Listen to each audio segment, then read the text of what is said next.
What? Why are you shaking your head? You're welcome.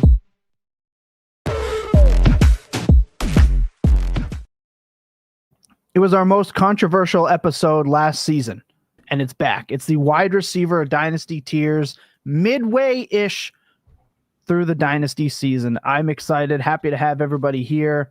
If you're new here, welcome in. Take a seat. Get ready for an absolutely insane episode. If you're coming back, if this is your second time in the Dynasty Wide Receiver Tier show, welcome back. Last year, boy, we had some hot ones, hot conversations on players like Jaden Reed, JSN, George Pickens, and more. Excited to do it again today. Joining me, we have Jacob Sanderson, Ryan Heath, Lucas Gilbert. You can find all of their social medias in the description wherever you are watching or listening. Just want to say, last week, somebody said, I'm out of here at 1:30 because we said we're moving up. We're growing. They didn't like us talking about it. I'm going to keep talking about it because you guys are amazing wherever you're downloading, watching, listening. We are setting new records every week at this point, and we wouldn't be here without you guys. That being said, leave a comment below. If you're watching this on YouTube, leave a comment over on Spotify. Everyone listening on Apple, you'll soon be able to do so as well. Give us some feedback. All feedback helps Ryan, us drive the are algorithm. you preloading the chart while Tom monologues so that we can't make fun of you for not understanding where the names are? That's exactly That is exactly what I'm doing. He thought right he was now. going to get away with it from the audio listeners, and I was not going to let that happen. I needed to call out that type of seditious behavior. Ryan has just been patiently moving everyone up that we were going to debate between the S plus and the S tier. He's completely shattered the illusion of spontaneity on this show entirely to avoid embarrassment. Now people are going to think we've planned out this entire show. People are going to think that nothing about this is real. You've ruined the entire suspense of this program, and it's not even true. We briefly discussed the top 8 names and whether we would need to do just an S tier or an S plus. But I don't even know how people will believe me after the type of bullshit that you've just put on display. You've ruined people's faith in this program. You know what this is like? This is like when you grow up after watching wrestling your whole life and someone tells you it's fake. Yeah. That's what you've done. You've broken the fourth wall here, Ryan. This happened to my dad one time when he was like 7 or 8 years old, and they had a big wrestling show in Winnipeg. And it was the day of the show, and he went out for breakfast with his dad, my grandfather. And I can't remember which wrestlers, but like 2 of the wrestlers that were supposed to hate each other were just sitting at the table across from them, sharing pancakes. And my dad was like, "What's up with this?" And that was when Len had to be like, "Okay, actually, they don't hate each other. They're actually probably friends." You ruined kayfabe. You ruined kayfabe. I mean, the chat can maybe chime in here. I think what I just did was completely understandable. I just literally picked the top 8 names on my rankings and was like, yeah, let's get ahead of this a little bit. We know who the first several guys we're going to discuss are. It doesn't have to be anything like that big of a deal. I don't really think it broke the fourth wall until you started talking about it breaking the fourth wall or shattering trust in this program. They didn't have to know that we kind of thought the top 8 were an interesting discussion and that now you want to lie to them with it. But that I'm not lying to them. Do I need to leak the DMs? I can leak the god-awful you're the screenshots. Congressional Progressive Caucus. Now you're like, actually, the problem is bringing attention to this issue. It wasn't the corruption in the first place. Just for the record, this is what he's trying to avoid. All right. Why is Ryan on tier maker duty if the alphabet is such a struggle? He was avoiding these comments like we got last week on the show. This is really what it's all about. Not lying to you guys, not the fourth wall. It's Ryan's inability to use the alphabet. We've solved it. I had not read the comments yet. Please comment again. Any feedback you have on me on the program, I look forward to continuing to not read them. Oh my God. Okay. Well, as you can tell, this show is going to be an absolute. Yeah. See, Joe King says you ruined Christmas. Joe says you ruined How does it feel? Christmas. How does that feel for you? I've been hearing that one a lot in my personal life lately as well. So yes, get in line, buddy. We need that Christmas is Ryan, ruined. Ryan, do you pronounce ruined, or do you pronounce it runned? All right, we've gone off the rails. So basically, Jacob, why don't you tell everybody exactly how it's supposed to go? We just did like 5 minutes of bits. We are that podcast now. We just did a full 5 minutes of bits. And sorry, do we not normally do 5 minutes of bits? I don't know. That was just very. There was not even like an illusion of football there. But yeah, Ryan, at the end, someone just said he missed a lot. He thinks we already finished S+. All right. Yeah, you just said it's going way faster than the running backs. Look at this. You ruined everything. It's technically going slower, if I'm being honest. But all right, Jacob, explain how this works. Here's what we're doing. First off, if you're just joining us, do not be alarmed. We haven't actually decided on any rankings yet. Ryan just shat the bed. I'll mix them up for you guys. We'll create some intrigue. Thank you. So we are doing the same thing we did the last 2 weeks. We're doing the tier list. We're doing it for wide receivers. We have agreed that we're not going to put anyone who we think is worth less than a 2 onto the board, because we're not going to actually, MTM Revolt just said you have to tier 75 receivers. We're not doing that. Anyone who we think is worth less than a 2 is not going on the screen. So the F tier is going to be that mid to late 2 group. Everybody else is obviously going to be higher than that. We rank everyone on the tier list. We have an S+, an S, an A, a B, a C, a D, and an F. We're going to throw out a bunch of names. We're going to debate them, and then we're eventually going to decide who goes in what tier as we work our way down. For the audio listeners that are not watching the screen, we have 8 names that we have up that we're considering for our S+ tier. Probably not all of them are going to go in there, but we're talking about CeeDee Lamb, Jamar Chase, JSN, Malik Nabers, Justin Jefferson, Amon St. Brown, Puka Nacua, and Drake London. Which of those guys do you have in the S+? Which of those guys do you have just in the S? Well, Ryan, you put them on the board first, so why don't you go ahead? All right, yeah, I can give you my top guys. So Jamar Chase is going to be my overall wide receiver 1 still to this day. That one's pretty easy. I'm still rocking with Puka at wide receiver 2. The 13 personnel stuff with Sean McVay and the Rams is a little annoying, but Puka is still scoring as an elite high-end wide receiver 1 despite it. Could easily be kind of like a weird fad or whatever. I know it is like where the league meta is trending, but Puka's really good. I think he'll be fine. And then I have Malik Nabers. Obviously, a very specific type of asset, but to me, he can kind of only get more valuable as he plays more games with Jaxon Dart whenever that happens at some point in 2026. So I think this is, if I'm like creating separation between these 8 guys, it would be those 3 kind of in the tier above for me personally. I also have 3 names followed by 5 names, but I have a different 3 names. Unlike some people on this program, I value winning championships, so I cannot in good conscience put a player who currently is not going to play for the rest of the season in my S+ tier. I have Jaxon Smith-Njigba in that top tier. He would be my wide receiver 2 overall in the next Dynasty update, just ahead of Puka, and it would be Chase, JSN, and Puka for me as the top 3. So I have 4, and it's because I'm putting Nabers and JSN in S+ tier. Just because, like, we know that Nabers is an elite asset. He's somebody who's going to be in the first round of startups come next season. Like, he is so freaking good, and there's going to be so much hype around him going into next season with Jaxon Dart and whoever ends up coaching the New York Giants. So I think that there should be 4 in that tier. Those 4, I think, are head and shoulders above the rest of the wide receivers that we have. All right, Tom, to load this up for suspense, we already have 3 votes on Chase and Puka, so you can't do anything about them. But Nabers and JSN both are at 2-1. You can force a tie to the chat if you want to vote against either of them, or you can keep all 4 guys in here. I have it Chase, Nabers, JSN, Puka. and will in my next update. Thing with Puka, and this was my problem heading into the year, it's not the injuries, it's not the 13 personnel. The moment Matthew Stafford looked like he wasn't coming back, I was flooded with DMs about, I'm looking to move off of him. What would you take? Should I move off of Puka Nacua?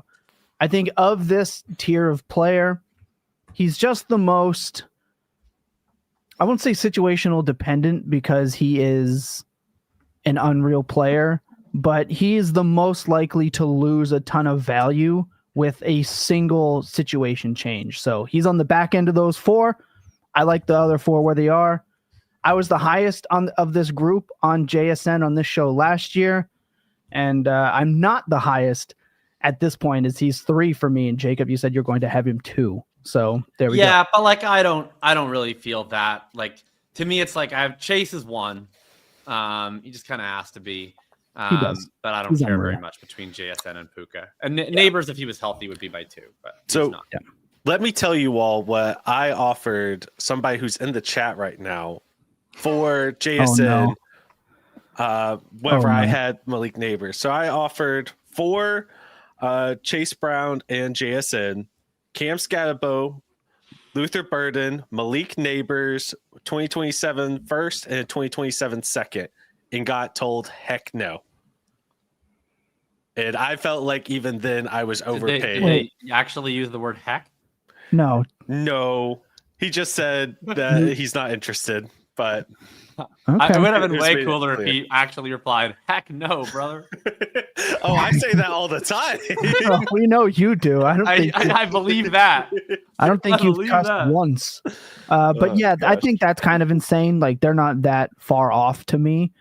I would have taken that deal. Like a 1, yeah. a 2 neighbor. Like I don't scatterboos, whatever. But yeah, I would. And Burden, I don't mind. But yeah, I would have taken that deal. But like that, they're not that far off to me. Like they all belong beside each other. At least Herms was calling himself out here. That's good to know. No, Dynasty Dave, I'll be calling you out later. But that's okay. Okay. What All is right, the so the next unhinged group- version of Lucas? this is- completely. I just wanna say, like- oh yeah, go for it, Ryan. Yeah, I expected this to be like an actual fight, but I mean, JSN is No, my it's not a 4th fight. player too. Like I'm a little surprised we just unanimously came to the 4 guys with 0 arguing. Yeah. But Hopefully the arguing will come later. We now have the other 4 kind of candidates. No one voted to put them in the. So also for the audio listeners, we've replaced the letters with values. So we're calling the very, very top tier, the 3+. Then we're going to the 2+ firsts, 1.5 to 2, 1 to 1.5, late 1, early 2, and then that mid to late 2 at the bottom. So we already have, in no particular order, Lamb, St. Brown, Jefferson, and London in this 2+ tier. Is there anyone that would any of you volunteer to take anyone out of that tier before we talk about adding anyone in? I'm comfortable with all 4 of these guys in here. as am I. Yeah, And I'm good with all of them. there's a couple names I'd float to add to this tier, maybe, but I'll let everyone else go first. I mean, in my rankings, so I have a 2 to 2.5 tier in my actual rankings, and I know I have way more tiers than there are on the sheet. Yes. And in the top half of that tier, I have exactly these 4 guys. Well, plus Nabers, who I got outvoted on. And then I have a half tier, a sort of a half tier break, and I have 2 more names that I have basically at exactly worth 2 first. So I would be kind of equally happy with them at the back end of this tier or at the top end of the next tier. And those are the 2 rookies for me. Tetairoa McMillan and Emeka Egbuka. So curious what you guys think of those 2 guys. I think they're in. I also think there should be consideration for Rashee in here as well. Absolutely. Rashee Rice is going to be the name that I think is an S tier player. That I'm a no on, but you guys can outvote me for sure. I just like If we're funny because I'll say I'm this. so pro Rice in redraft every year. He is just not nearly as good of a real life player as everybody else in that tier is, which concerns me. I think you kind of see that on display in a game such as the Broncos game yesterday, where they aren't able to make stuff happen. he has over 50% of his routes within 5 yards of the line of scrimmage this year. Like everyone else, including Amon, who is like a guy who you could mock for being a little bit different than your archetype. Like he's getting half the amount of score short stuff. He's infinitely more of a real boy wide receiver than Rice. And then you also have the fact that he's literally on legal probation for the next 5 years. He'd be a tier down for me, but I get it. He's scoring like these guys right now. I was going to say, just by production, like you can't get him for less than that. But if we're not judging it off of that, or just off of production alone, there is like a little bit of variance with him for sure that you have to stomach. So I'll be okay getting voted down. I felt like it was just important to mention, like he's come back and immediately, it's going to be worth. No, it's not worthy. It's Rice. He's the guy. But also a little bit, shout out Kelsey for like sticking it out. He's not dead he's yet. Like been good somewhat, but I wouldn't be that mad at it. He is my next highest ranked player after the 8 we have, McMillan and Egbuka, and then I have Rice at wide receiver 11. So I wouldn't be that mad at it if you guys put him there. So all right. So I clearly have McMillan in this tier. I would actually have each of these next 3 names in the tier below. I have Collins actually. I have Collins actually ranked ahead of Egbuka and Rice, but feel very similarly. Would want all 3 of them in the tier below. I would rather have Rice over Nico Collins all day. I'm exactly where you are, Ryan. I think even though I have McMillan and Egbuka sort of straddling that 2 in my ranks, I feel better about McMillan. I would put him in with the top guys. I'd put the next 3 1 tier down. Also, by the way, like Davis Mills is to CJ Stroud, is to Nico Collins, as Mac Jones is to Trevor Lawrence, is to Brian Thomas Jr. Yeah. That's it sucks. Like I don't want to see. I'm happy as hell that Stroud is out this week. Happy as hell that he's out this week. I'm relying on Nico on 2 crucial main event teams where I need to catch someone for by 20 points to squeak into the playoff spot. I have Nico on both of those teams, and I was legitimately hoping and happy that CJ Stroud was ruled out. I'm like, give me Mills. Like if I need 25 out of Nico this week, I want Mills. The reason I feel the way about Nico is so I just made a trade on a team that I'm undefeated in or with this year, and I traded my 26 and my 27-1, and I got and Devin Neal. I don't know why. For Nico and my second back actually, and I struggled to make that deal. If somebody sent me that for Rice right now, I would just auto click that on a competing team and not look back on it. So if I'm looking for 2 years where all Rice has to do is just not be an idiot through the offseason, I hope that could happen. But Nico, we talked about him in the preseason. His age, receivers like that just don't hold elite value, etc. He's never shown elite playmaking all season. There's reasons. It's injury / his quarterback is terrible / his offensive coordinator / the line. There's a lot of factors there. He's just he's the player in this group that I see losing the most value the fastest. So that's kind of why I had him behind Rice. But he should be. I literally just paid this price for him. I can't argue for him to be lower. So yeah, in the same league in which I'm making fun of goodness, I'm making fun of Herms for denying my Nabers trade. I did offer Nabers for Rashee Rice straight up and got turned down. Instead, got offered Nico Collins and Chuba Hubbard for Nabers, in which I turned that down. So that's how I feel about the 2 of those players. That's fine. All right, what do we got next? Right. Should we talk about Egbuka? Is this our rough? I couldn't keep track of our votes. Me and Ryan have the exact same votes. Are you and Tom Lucas? Are you guys? I'm hearing on any of these. I mean, I'm still going to say I think Rice should be a tier up. I'm good with Collins and Egbuka where they are. I'm good with Tet there. Is Egbuka and Tet just straight up the separation stuff? The target share's gone up for Egbuka, I imagine. Yeah, is it not? Definitely has. So, is it strictly just he's not running hot on TDs anymore, so the production's not there? What is it specifically? Because it's a hot debate, Tet versus Egbuka. My reasoning, and it's this is why I have them in the same tier in my rankings, so it's a little flimsy, and it's my least favorite thing to do because I usually hate small sample pattern matching, but I'm just going to do it anyways. You look at what's happened over the last few years, and some of the more prototypical wide receiver prospects, that I don't even mean just from like a size perspective, but I also mean from like a declare status product, like the old school perfect wide receiver prospects. You've seen guys like CeeDee and JSN who were that, like they were the A+ level prospect, and you've seen them ascend from rookie year to second year to third year. You've seen other guys like, of course, the Nabers, the Chase, whatever, just come out immediately.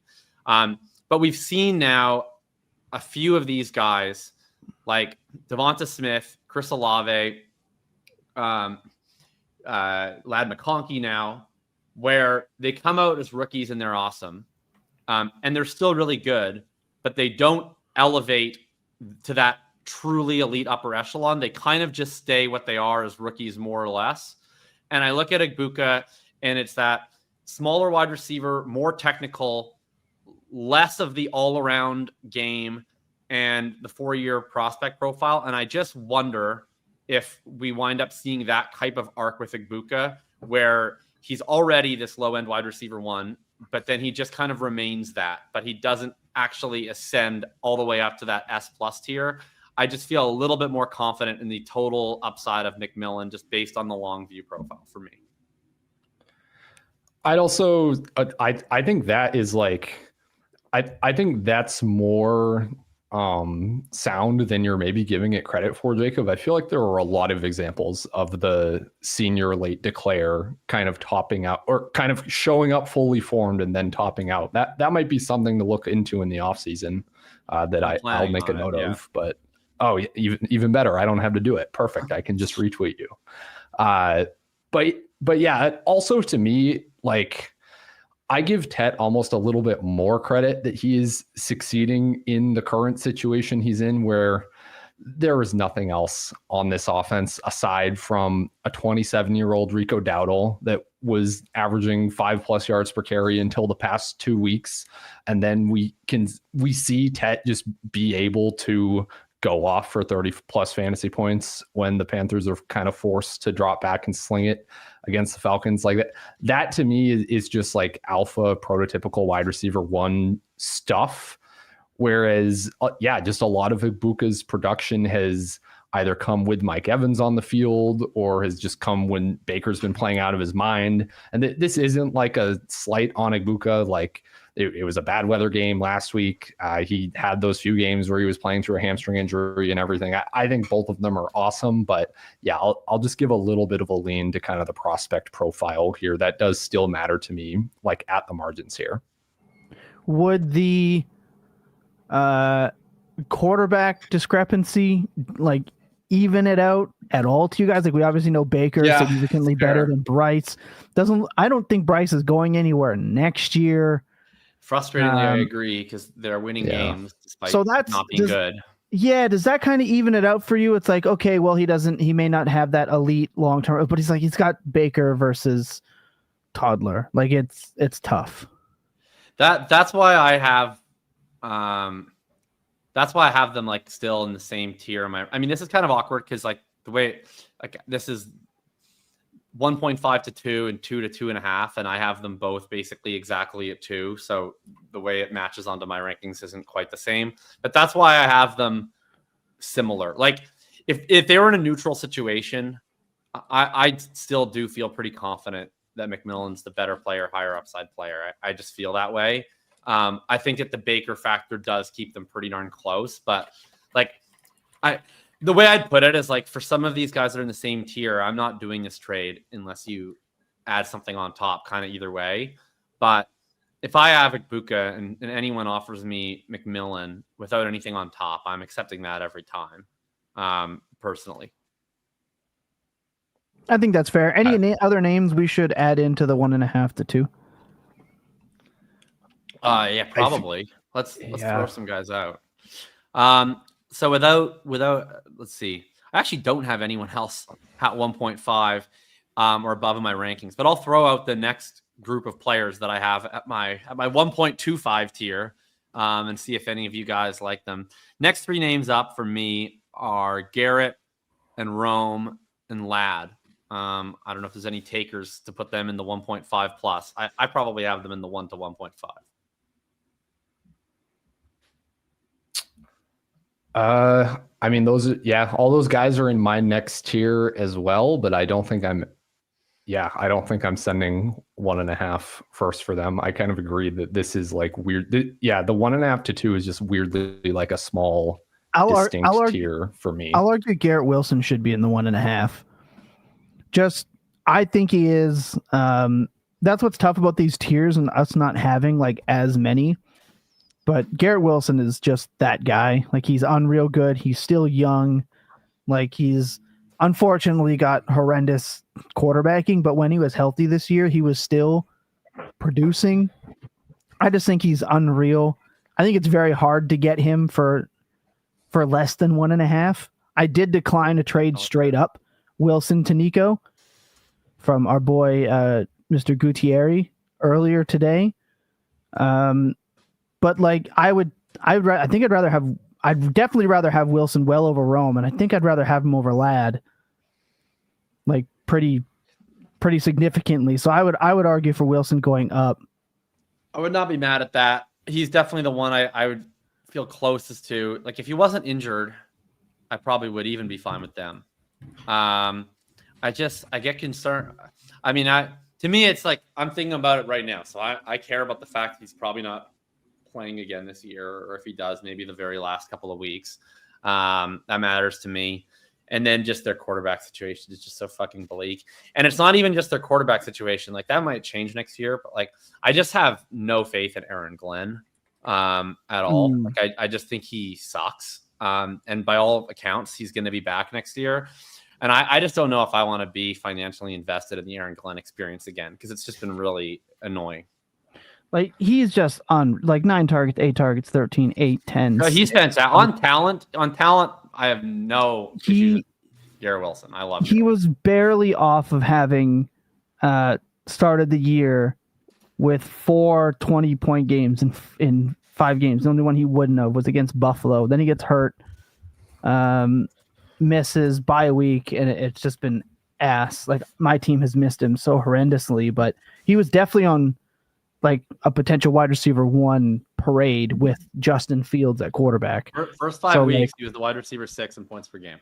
That's what I mean. Like, I think he can do it. I'm willing to move him up 1 more year before he gets cast into like the Chris Olave territory of players. So I'm willing to move him up 1 more. I would argue against it for most of the reasons that Jacob stated. I have Wilson behind both McConkey and Odunze. Agreed on, like, if we were ranking on talent, he would just be up in the 2+ first tier. But it's not just Aaron Glenn. It's like this entire organization I just have no faith in to create the to create the conditions for actual offense to happen. Like, even with Wilson being the wide receiver 6 or whatever he was through like the first 5 weeks, it was like pretty clear that at least after the first game or so that this was like not going to be a thing that worked for the offense the entire time. Like, some of that production was with Ty God. Like, yeah, I just can't sign up for the Jets experience again. I'm not sending more than 1.5 firsts for Wilson. I've been trying to pivot off of him, and it's actually hard in a couple of spots. But that's why it's a 1.5 to 2 first tiers, Ryan. Yeah. Lucas, what are your thoughts? Garrett Wilson shouldn't be like above these guys. I think that's the place for him. And honestly, like, based off of his situation, he's the player. Like, I'd rather have Ladd, and then really? Yeah, I'd still rather have Wilson than Ladd. Yeah. I mean, Wilson has a higher ceiling, but like, I feel more confident in what I'm going to get out of Ladd, and I do. I would also rather have Ladd. Yeah. Okay. I'm with Tom on that one. I'm like the younger player. I think. So we're 2 and 2. Younger player that's already attached to the quarterback of our dreams that has outscored Wilson through like 90% of their respective careers. I would rather have. Yeah. No, we're 3-1, Tom. I'm with you specifically on him versus Ladd, but I'm with them on Wilson being in this tier. So you're Womp, womp, unfortunate. womp. Also, by the way, he's not that much younger. It's I like also- literally it's 4 months. It's younger. like a year. Yeah. I also- is it 4 only months. 4 months? Oh, damn. Yeah. I Yeah. thought I it also was don't at care least about- a year. I just care less about the quarterback. He's attached. Oh to the no, quarterback. my And bad, then- my bad. It's a year and 4 months. Like- Okay. I saw Ladd at a November birthday, and I thought it was coming up, but it actually just It's- happened. This is one of those things where it's like he has the quarterback. Yes, he has the quarterback, but then everyone was generally concerned because Quentin Johnston was Well, vulturing to start the year, and everyone went into full panic on Ladd to the point where they're commenting on our YouTube page, that Brian Heath talked about him too much, and then now those comments have dwindled as the points have kind of come back. There's still so he's attached to the quarterback, but he gets fluctuated because Keenan Allen and then Quentin Johnson, and yes, Keenan Allen will be gone next year, but what if it's another wide receiver? What if it's Trey we'll always Harris? What have if it's the there's always a ESPN concern. show when they ask them all to rank Keenan, QJ, and Ladd rest of the season after like week 5, and all of them put Ladd third. That'll forever be one of my great moments in fantasy But analyst that's- history. unfortunately, people are going to be quick to do that to Ladd for a long time. So I just think Wilson's like an actual a true one. But I'm going to lose this. Let's put Wilson back at the front of the tier. We'll give you that concession because I'm with you on that anyway. You're also- still 2-2 there. I'd also rather not have way to like move I would easily take Wilson over Rome without blinking. All right, let's throw some more names. We've got these 3 are all going in this tier. I'll throw out a bunch more names that I think are plausible in the 1 to 1.5. Again, I'm not saying I necessarily agree with all of them, but throwing them out. George Pickens. I'll speak First slowly name I was going for. to give Ryan a chance. Jaylen Waddle. Interesting name to throw out. Marvin Harrison Jr. D. Eskridge. 2 more interesting names to throw out. Travis Hunter and Brian Thomas.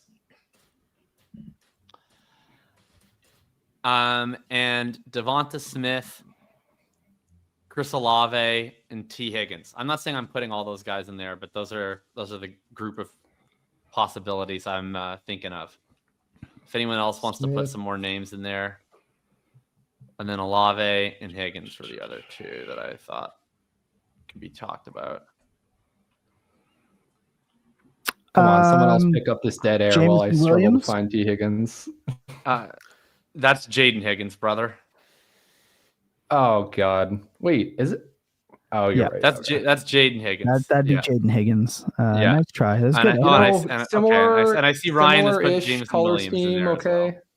Yeah, I suggested Jaden. Right, Tom second row. said Far Jameson right, Williams. second row. I Far right, second row. am not defending Ryan. Jameson Williams, to be clear. Far right, second row. There we go. Any other names people want to throw out?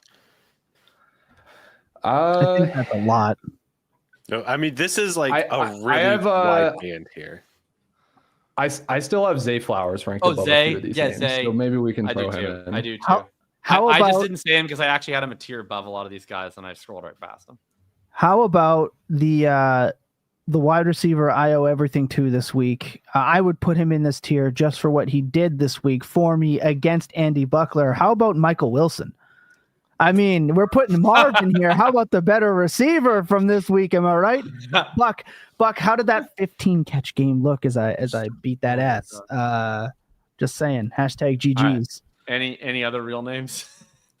I think that's plenty for us to discuss. All right, let's work with this. What's the easiest thing to do? Just go one by one, and we vote keep or Vote up or down. Yeah, All sure. right, I'm a yes. on So George starting with Pickens, yeah, I will also say yes to Pickens. He's gonna make a boatload of cash somewhere this Please be in offseason. Dallas. Hopefully Please with the don't. Cowboys, but yeah. Don't move. I don't want to go through this will he, won't he again. He's in a good spot. Please stay there. Yeah, I think Waddle as Sounds well. like everybody's yes. I'm a yes on Waddle also. Okay, I am as well. Marv. I'm a not so sure on Marv. I'd rather other people go first.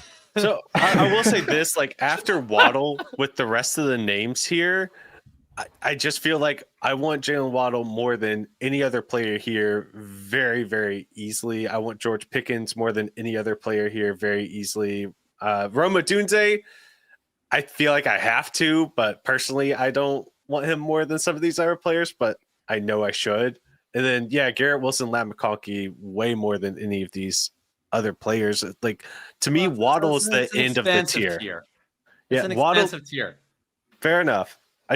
Just to me, Waddle's the end. But you wouldn't pay more than a late one for any of these other guys?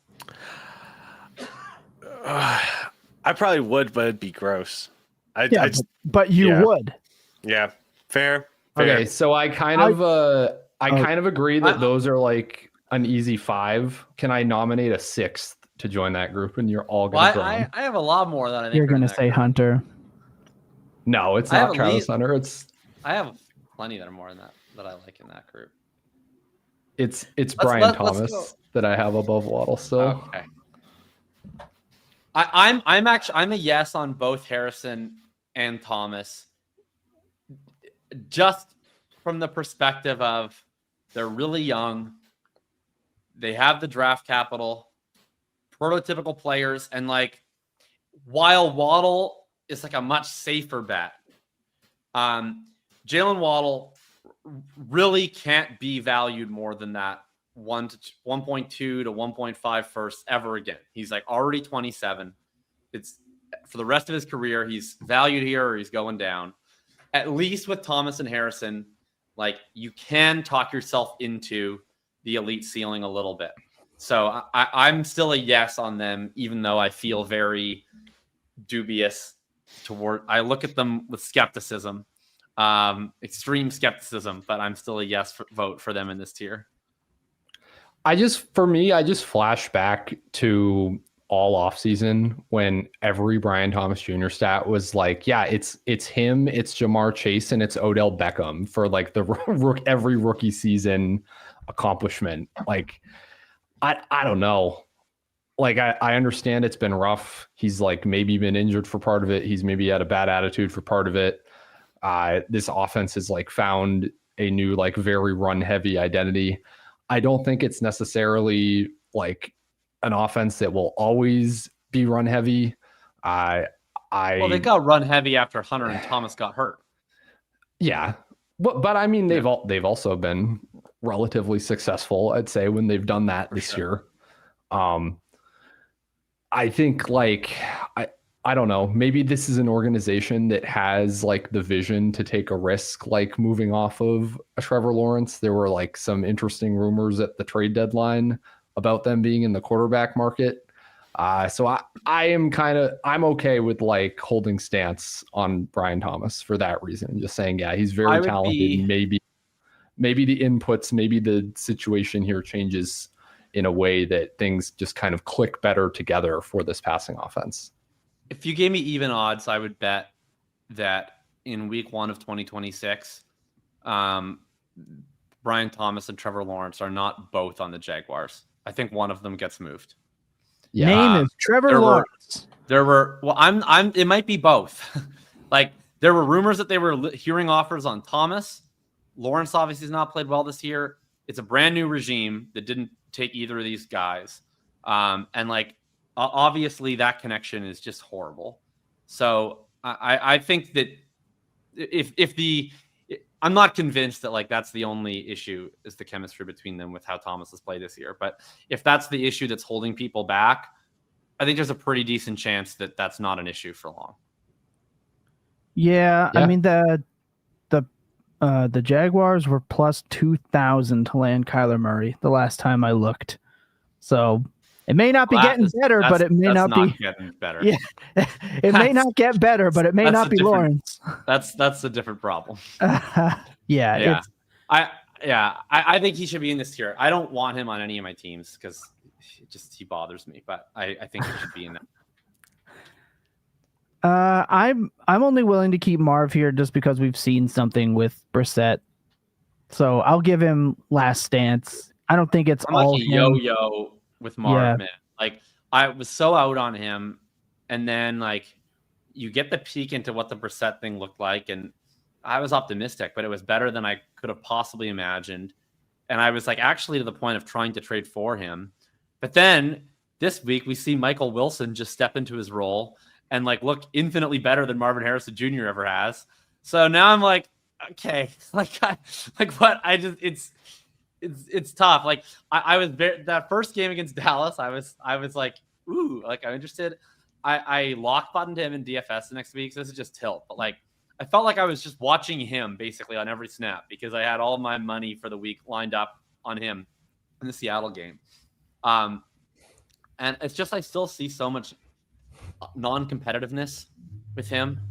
Like I'm trying to. One of the reasons I'm trying to keep an open mind is because I was really wrong on JSN, where you had this elite prospect, and he didn't show that high of a ceiling immediately, but he's obviously gotten there. And so I'm like really trying to learn from that and be more open-minded to like taking the long view of these guys. And Harrison obviously had that type of prospect profile, but I never watched like JSN and like actively thought like this guy sucks, right? Like it was like you could look at the stats and be like, I'm not that impressed or whatever, but I don't know. The Harrison's just has so many reps where you're just like, why are you getting clamped, dude? Like, why aren't you fighting for the ball at the catch point, dude? Like, it's just, I don't know. I have like no opinion on Marvin Harrison, but, and it was easy to have no opinion when he was valued really highly. And my opinion could just be everyone else is sure he's good and I'm not, so I'm fading. But now that his price doesn't imply that everyone's sure he's good, I do really think there's upside. I just don't know if I want to be buying or selling, but I think this is the fair tier. I think the two players I'm lowest on this tier is it might be Zay and it might be Hunter. Just well, speaking of who knows, so Zay, I think for sure to me, I have in this tier. I have Zay higher still than everyone else, but the first four. Interesting. I was really hot on him to start, but again, they're just doing the weird volume thing against man and zone coverage. It's just really weird how the offense works. It's frustrating. I'm probably too close to that situation to have an objective opinion. But yeah, the Hunter thing, I'm pretty happy. Buck and I talked about this on Market Report. Pretty happy trading him for any one of the guys here. Almost straight up. I'll do that. I'd have to have Hunter still. I've moved almost all of it, but I don't think I have Hunter anymore. I mean, the only thing I'm really nervous about, and it's a big thing, is like you have this injury, and like, you know, what if they come back next year and they're like, look, we had this injury and we've decided, you know, we're going to play him at one position, and that could be actually awesome, but it could also obviously be like a death sentence. So that obviously increases a ton of risk both ways, literally both ways. So that's a huge risk factor. Taking out that side, which I know you obviously can't do. I just remain incredibly impressed with how he looked on the field, and I was so excited for what the second half was going to bring. It looked like it was breaking in a really positive direction. I mean, I'm still quite optimistic. Like, if you look back to those 2 weeks before the injury, right? He has the big game over in London. All the talk during the bye week is, you know, one, they're going to install Hunter as the wide receiver one going forward, and two, we're listening to trade offers on Brian Thomas Jr. It would surprise me if they go from that to he's now a full-time cornerback. That just doesn't seem that likely, but obviously he doesn't get the chance to capitalize on that momentum. I would still happily, at the opportunity cost of a Zay Flowers, Jaylen Waddle, DeVonta Smith, Chris Olave, several of these guys, take that opportunity cost and trade for Hunter, because I do think still that Hunter has the opportunity to be one of the best players in the NFL. I don't feel the way about anyone else. So if someone asked you to add to it, what would your deal breaker be then? Well, it depends on which guy you're talking about. If it was Olave. Name at me. If it was Olave, I would add a second. Okay. I would not add a second to most of these guys to get to Hunter. You can check your DMs, Jacob. I found one team where I had Hunter and you had Olave. Well, I mean, it depends on the team. If I'm competing, like, and I don't want guys like on IR. We're just talking about it in a vacuum. You are. So I might not take that specific trade then, but I found the one team where I still had. But like, him. I still like. I think, like, what if they came out like if they came out next offseason, they were like, we're just making Travis Hunter a full-time wide receiver. I know like people hate him, but like at that point, like I don't even give a shit. Like if they said that, I just want 100% exposure in Dynasty because I think he is so much better than what most people seem to think he has just as a wide receiver. I'm very scared of the downside risk of the two ways stuff. So I get that fear, but I still also get the sense that people aren't that in on the talent. I'm extremely bought in on the talent. That is like of zero concern to me. Yeah, he's a fine player. It just there's too many variables for me to want to be confident in him. Like chat's telling you to smash it. I'm just saying. Yeah, I mean, I think that would basically 8-3. end my chances to compete in that league. So I'm not. He sure is that I'll do that. 8-3, folks. I'll give you booty. That'll supplement the production. We'll give you booty. I'll take a look after the show. Yeah. Parker Washington, the real wide receiver, won in Jacksonville. I will say there were a couple like possible outcomes for what could have happened in Jacksonville these past couple games. I think that if you're of the belief that Travis Hunter was really good and he was about to explode and be featured out of the bye, them like panic trading for Jacoby Myers and then not really throwing the ball the next couple of weeks like reinforces, hey, Travis Hunter was kind of the whole show here. Like we don't actually feel like we can have a passing offense without him and without BTJ, of course. So I don't think to me, I think BTJ. I'm fair, but I think I'm slightly less bought in on the talent than Jacob is, but I'm also very willing to take that type of swing at the cost of like a base one, because that is honestly not all that different than you're drafting a rookie wide receiver that went in the late first or whatever in the mid to late first of your rookie draft.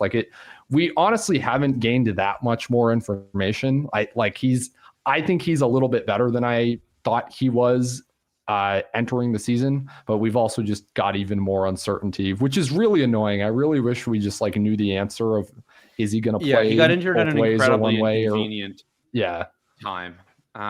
So annoying. Yeah, I mean, and for what it's worth, to me, it's like a similar bet they to still Marv. plan to play him both ways, but we got a long way between now and September, so who knows how that evolves. There's just when you're talking about that many things needing to break right, that's a dynasty asset. I'm okay. I don't think it's that many. I think one thing needs to break right. They need to let him keep playing wide receiver. Coach, quarterback, position. I'm not worried about anything else. Wide receiver trade. Why do you mean wide receiver trade? The Brian Thomas Jr. thing. So I don't give a shit about Brian Thomas Jr. There's just all I care about is, does he play wide receiver? I'm not worried about anything else. If I were you want him to play wide receiver, I'd definitely be worried about a different quarterback, without a doubt. But I digress. I think all of these guys should be below Wilson, McConkey, Rome, but we don't have enough tiers to do that. So, yeah, the guys I would vote to move down would be probably Smith and JMO.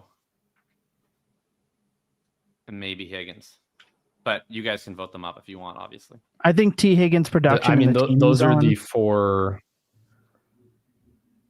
Sorry, those are the three guys that are the lowest in my rankings out of who we have on the board. So I'm with you, Jacob.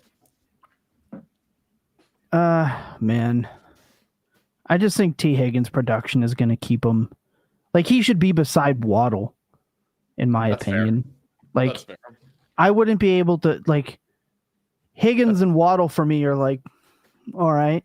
Like one at least has the quarterback coming back off IR at some point, like to back him up. We don't know what's happening. Like there's at least some question with Waddle. I don't know why I'm doing this with my hands, but I'm doing it. You're waddling. True. Yeah, we're waddling. How I used to walk. I'm gonna rudely interrupt you because I just found the comment that is just gonna send me off of planet Earth. You know how like I always am like, consistency. What is the point of consistency? We just got a tweet that says Pickens needs to go up a tier. Consistency matters. We have reached the point of praising George Pickens for consistency. And I would like to bring your attention to this entire offseason. of the discourse around George Pickens and his lack of consistency. Anyways, so total George Pickens victory. Consistently an idiot, gets benched for what we can assume is attitude, scores a touchdown, and immediately gets flagged for doing something dumb. I don't know. I mean, he's George Pickens up a tier. He's averaging 19 points per game, and he's 24 years old. I'll hear it. I have him ranked higher than I think everyone in this tier besides McConkey. Yeah. I think I'd still. But I would hear it too if someone wanted to make the argument. He does kind of similar to Rice. He gets like a slight. I think he's kind of an idiot. He gets an idiot bozo doc. Yeah, a little bit. He gets an idiot doc. And just uncertainty with the contract. If I knew he was in Dallas next year on a long-term deal, I would probably put him next to Nico. Yeah. The one thing I would flip Nico. Credit for. He stays in Dallas. I take Pickens over Nico, but there's just there's a certainty thing with George Pickens. I know someone in the chat earlier said he could, no matter what, go somewhere else and be better. 19 points per game where he's at. Real hard to do better. Okay, no, he would not. This was the whole reason I was so in on him this year, is because everybody was like, he used to be the 1 and now he's going to be the 2. I'm like, completely fake. Okay. He gets to go play with Dak Prescott. We just saw, T. Higgins last year, the Bengals had 2 top 5 wide receivers in points per game. I don't know exactly where CeeDee is, but I'm pretty sure the Cowboys currently have 2 top 8 wide receivers in points per game. Look around the NFL. Every quarterback fucking sucks. There are 8 quarterbacks in this league you can 100% depend on for the fantasy value of pass catchers. I don't care where you rank in the wide receiver 1 versus if you're with one of those guys, I'm content with my situation. So yeah, I will gladly keep George Pickens with Dak Prescott instead of playing the roulette of which terrible quarterback is going to have a targeted throw on 73% of his dropbacks next year. Let's just keep it with the guy who throws 35 times every game, consistently gets passes on target, no matter what's going on in the defense. I'm happy with that. Let's roll. This is just a thing that people forget every single offseason, where it seems very obvious during the year when we're watching football games and we're like, oh, there, like you're saying, there are 8 or 9 offenses that are watchable from a passing perspective that are actually creating consistent production every week. And there's a lot that just aren't. And there's a lot that it doesn't matter that Jerry Jeudy is ostensibly the wide receiver 1 on the Cleveland Browns, or that Calvin Ridley was ostensibly the wide receiver 1 on the Tennessee Titans, or any of these, or so many of these situations. You either have a quarterback that can create production or you don't. That's all that kind of really matters. So no, totally with you. Anyone else we're taking out of this tier? We haven't talked about Flowers a lot. Olave. Can I just ask something? What if the Detroit stuff is real with Jameson Williams and the usage difference and the targets and the production, and what does he have to do to pass somebody like Flowers, who seems limited in that regard? We know he's good. He would need to have more than 11 expected fantasy points per game over 2 weeks, which is currently what the Jameson Williams usage bump is that everyone's so excited about. The horizontal route rate is up a little bit. He's been much more efficient these past 2 weeks. He's looked way better. I agree with that. But Amon had a 40% first read target share last game. It was terrible. He dropped 3 of them. Only 5 of them were catchable. But this is, it's a fell forward again with JMO to me. I think the rest of season he probably has the 2024 year where he can be a top 18 receiver, boom weeks, pretty efficient, still not a ton of volume. I think he's the exact guy that we've thought he was for the last year and a half plus, and people are just way too excited to latch on to, it's Dan Campbell calling plays now, so therefore it's different. After the first Jameson Williams, I've just never seen anyone who has a lower bar for success than Jameson Williams.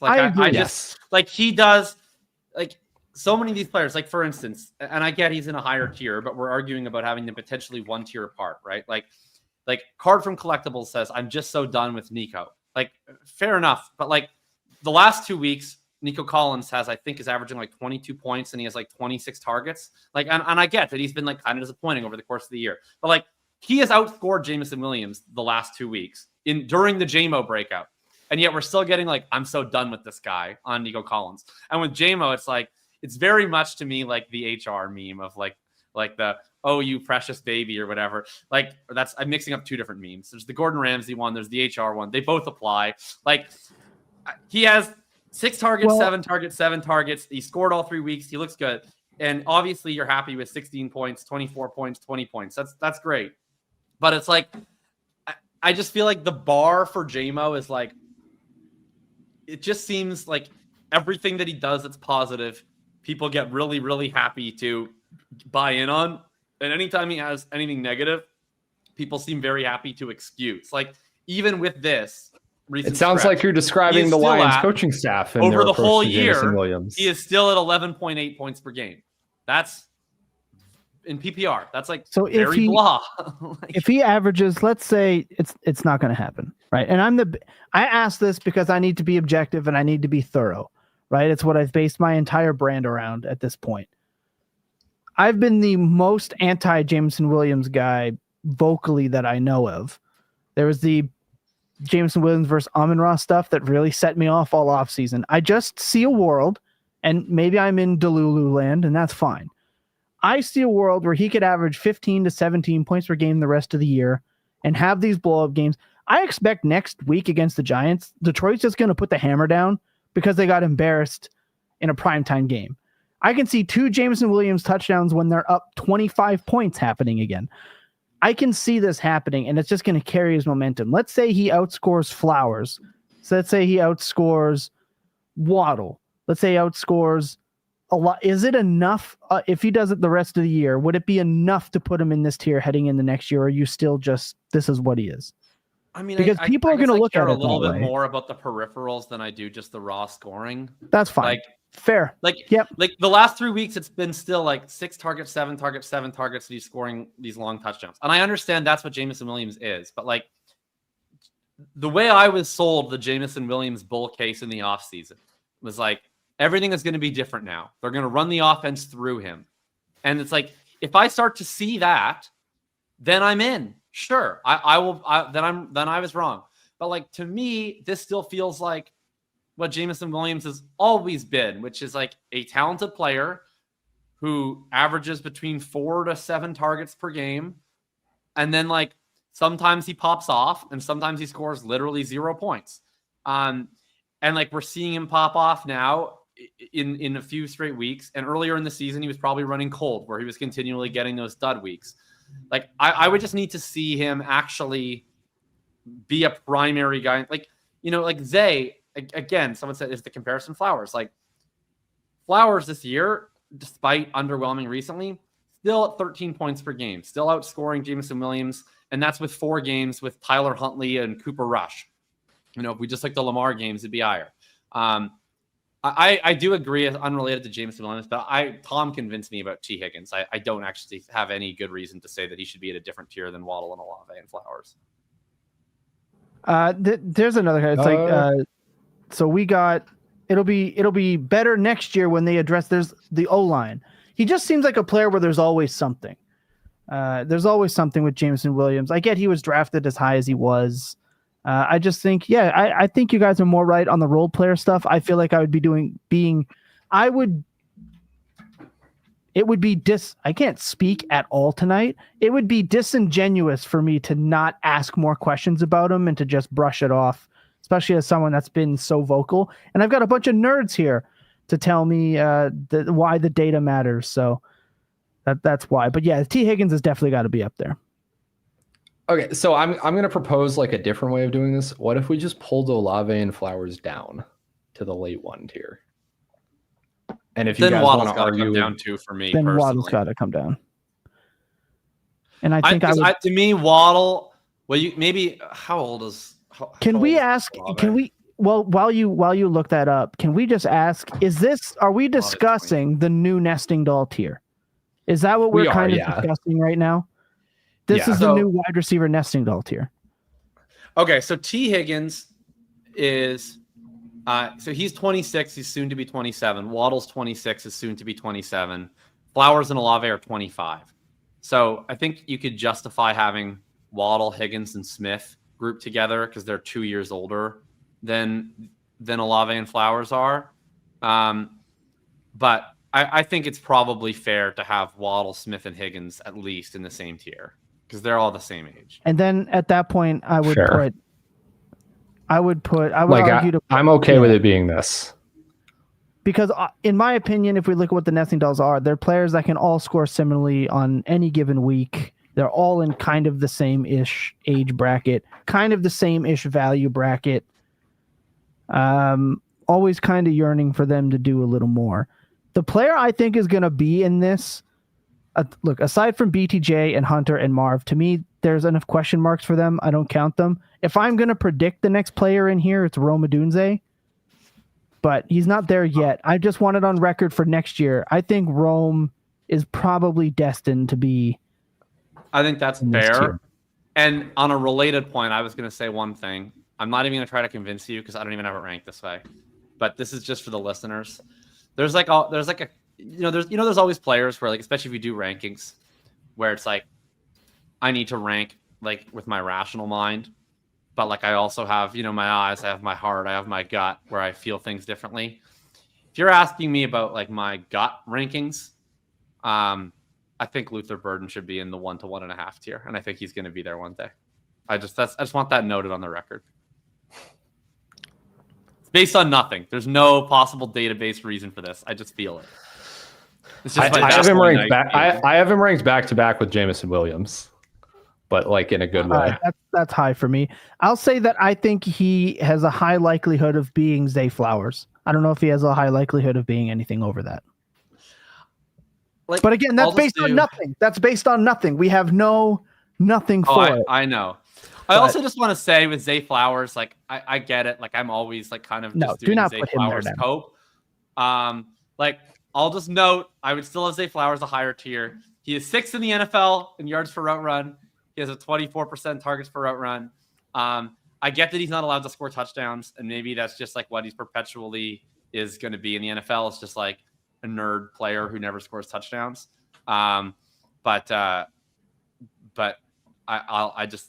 think Zay Flowers is still a cut above these guys as a 25-year-old player who just lights up the charts. So you all can make fun of me now because I've been making fun of other people in the same league. I just traded Luther Burden, Jalen Waddle, and Jalen McMillan for Chase Brown and Wan'Dale Robinson, and I threw Jonathan Brooks in just because I felt like it. This is thought process.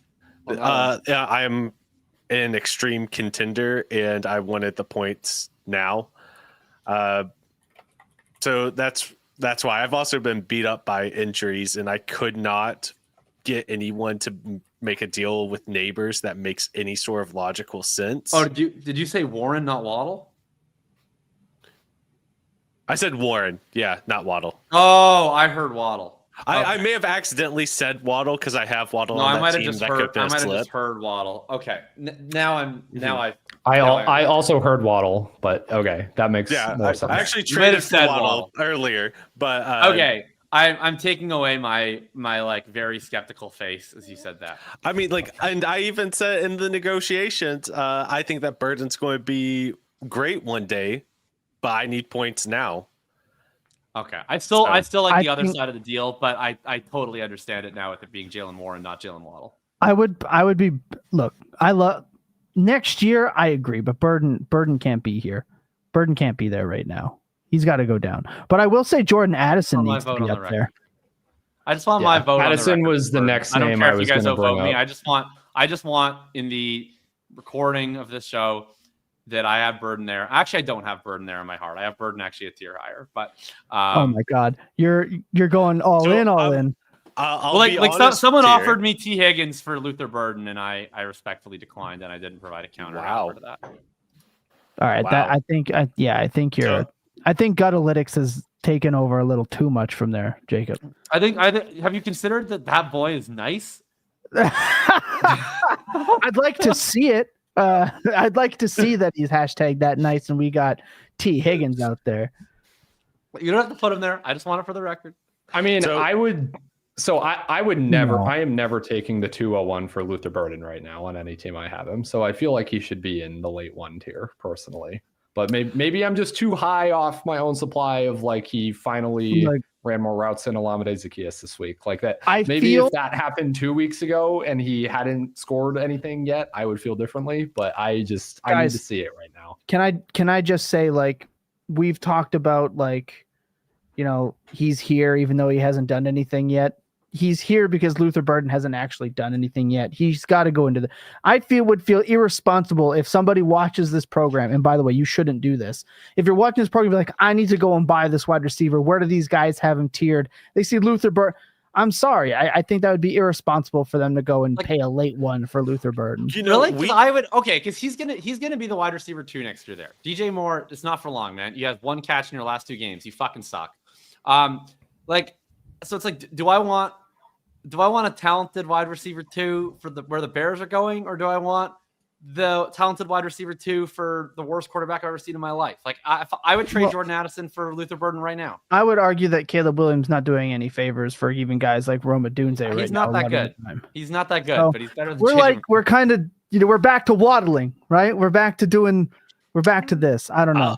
I'll say this with Luther Burden. Like, I am not trading Luther Burden away for, like, if we're talking just picks for something less than a 1, but I'm also not trading a 1 for Luther Burden. I'll put it this way. If one of my, like, I agree with what you're saying about the rational brain versus the non-rational brain, but like, if one of my subscribers traded a late first for Luther Burden, I would be like, it's probably not the right process, call mate, but I understand. If they traded Burden away for an early second, I wouldn't be able to live with myself as a content producer. I feel pretty much the exact same way. Like he is that god awful, like awkward tier of like, you can never actually buy or sell this player where he's you can buy. Clearly, like, you shouldn't be sending 1s. You should clearly be not sending him away for a 2. Our own guy here sent him away as basically a toss into the deal to get it done. You definitely can buy in scenarios, right? Like, it's not impossible. But I'm just saying, I just want to point out, right? I feel like we just need to put like if we could put quotations around this, hashtag not rational yet, right? Because I just want to be the most vocal here that I think he's not going to get, like, I don't believe in him this much. And I need to have that stated. I might be wrong. I don't know. But I log a take in the show sheet. I'll log a take in the show sheet that this time next year when we're doing the tier list, Luther Burden will be a full tier ahead of Roma Odunze. Let's do it. Okay, write that down in that show sheet. Write that down. As we reuse our show sheets, write that down. Write that down. Put that in the bets category. So we'll leave them there just so we can move on. But yeah, like I would say no, but sure. Do you guys have any other late 1 nominees? I don't. Can we scroll down so I can see them? Guys I wanted to talk about. Oh, someone just you can see like every wide receiver in the NFL. I hope this is helpful. Do we not think AJ Brown deserves to? Does AJ Brown deserve to be there? Brown. I'd put him in the early 2. I think. I would just for the sake of he shouldn't be in these tiers. I might agree. Can I just say I think it's still a wide. Like, I think it's not a high chance he's not on that team next year, just given the money. Like, the money really has to get solved out in that contract. The moment he gets moved, though, his value is going to shoot back up again. Value probably true. I've been on the side all year basically that like I'm not taking his stats seriously. I think he just hates his life, but I'm starting to change my mind. Okay. I don't think he like stocks or anything. And I do think he would obviously be having a better year if you weren't in this gross Philadelphia situation. Well, like he got what he wanted the other night. Like, they threw to him constantly, and he had an awesome matchup against Rocky Yassin, who sucks.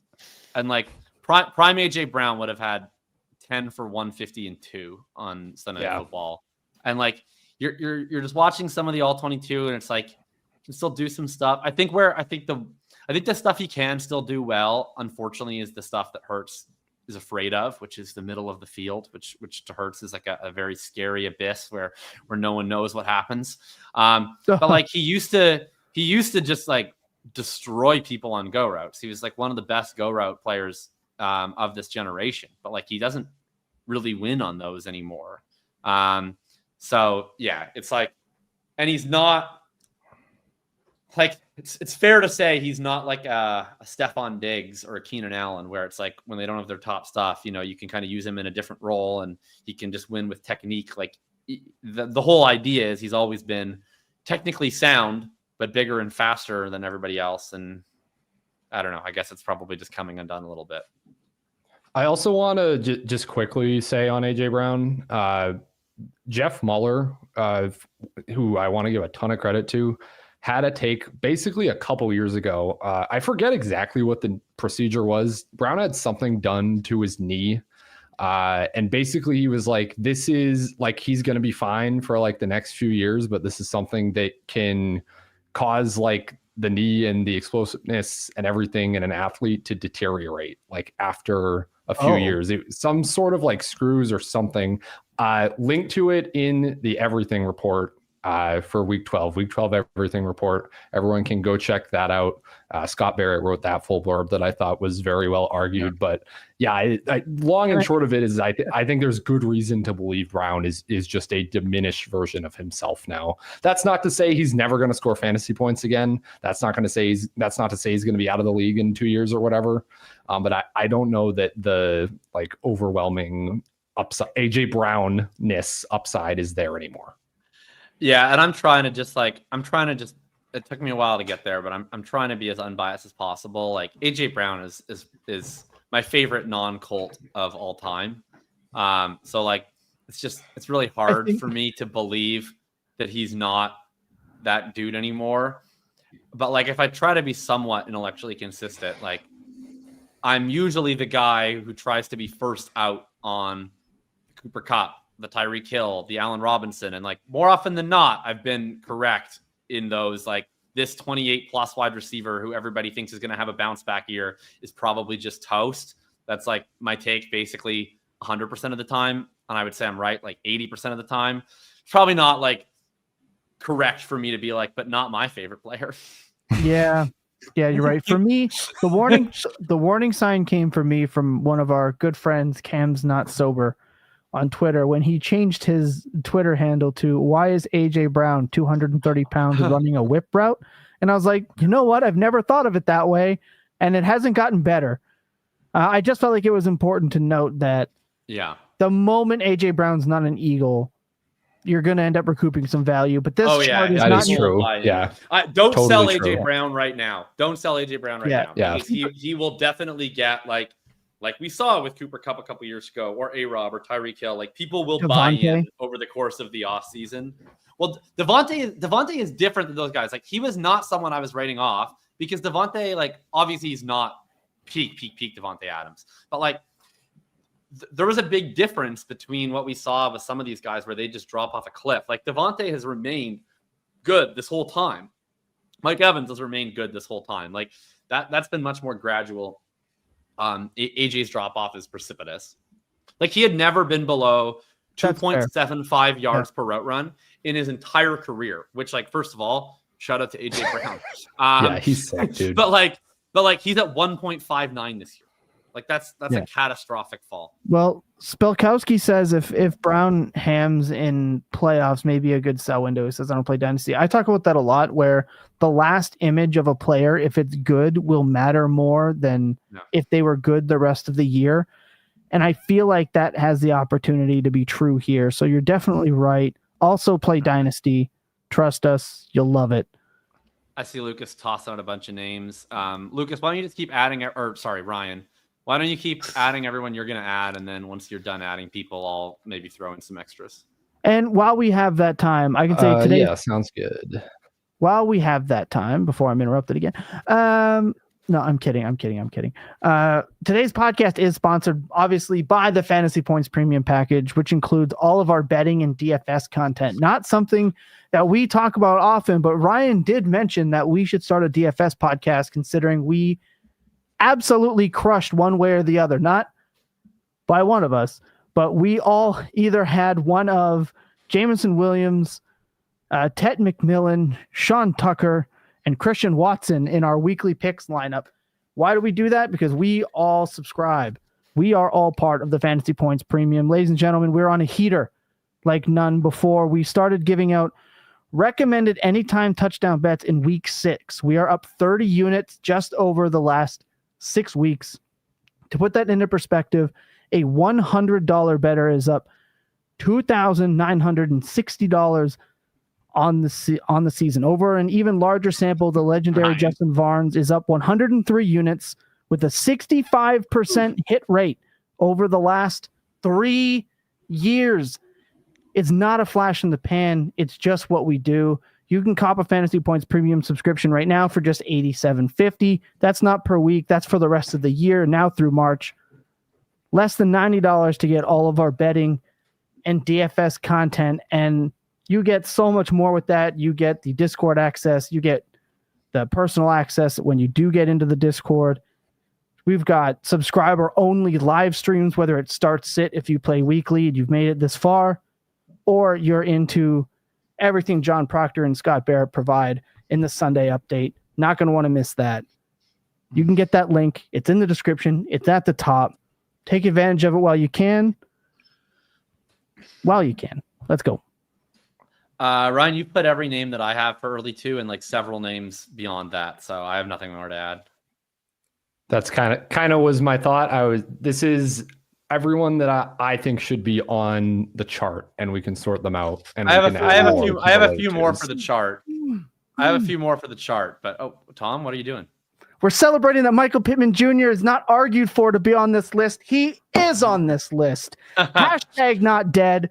Hashtag vindicated. We're all the way back, baby.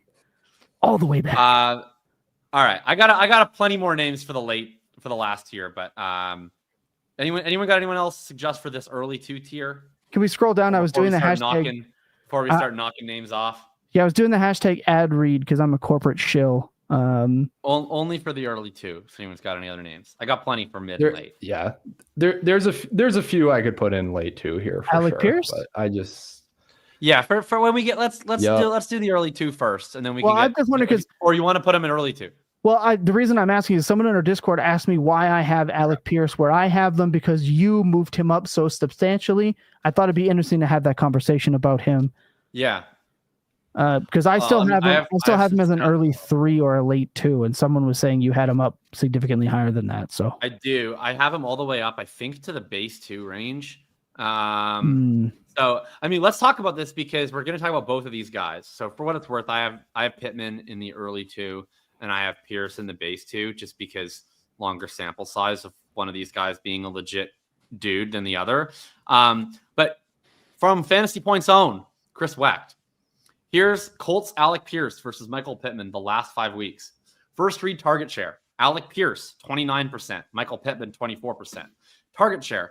Pierce, 24%. Pittman, 21%. Fantasy points. Pierce, 66.4. Pittman, 72.7. Obviously, you're picking up as the Pittman scored more touchdowns. Shift in Colts wide receiver 1, question mark. I'm not arguing that Pierce should be ranked above Pickens or Pierce should be ranked above Pittman. I also think that, everything Wecht is saying there, those stats in a vacuum for Michael Pittman are quite good. They're not bad at all. So it's not an anti-Pittman tweet. It's just a what the hell happened to Alec Pierce halfway through this season tweet. And I can provide some context on that because I watch this team every single week in real time and on the All-22. And somewhere along the way, Alec Pierce became good at running things that aren't just deep routes. And then sometime after that, the Colts decided to use him that way. They've gone to this more 12 personnel heavy attack this year. That's really hurt Josh Downs. Last year, they basically only passed out of 11. Pittman also had a broken back. And so the targets were really just Pittman and Downs, and the tight ends were a bunch of NPCs, and Pierce was basically just running go routes. This year, because they're in 12 so much, Downs isn't on the field as often, and they've had to run more of their passing game more traditionally with Pittman and Pierce, and he's just continually showed up and excelled. He's leading the NFL in yards per catch 2 consecutive years. He's what everybody wants Jameson Williams to be. And then he is also this year just been a guy where partway through the year, they've decided, okay, we're going to run dig routes with you. We're going to run comeback routes with you. And he's continually stepped up every single time they've given him a challenge. They had routes concepts against Atlanta in that Berlin game where they were running out 12 personnel as sort of their run look is like they'll play sometimes not even Warren. Sometimes it'll be Ogletree and Moe and Ashton Doolin. And then they'll have Pierce as the lone guy who you ever want to throw to out there. And usually they're just running, but sometimes they're throwing and they're doing go balls or post routes or dig routes to Pierce. So he's getting the kind of wide receiver 1 treatment. It's been a really cool development. He's still young. He's going to make $20 million per year on his next contract, whether that's from the Colts or somebody else. So yeah, I think he's a legitimate dude who should be valued accordingly. He is an every week wide receiver 3 rest of season.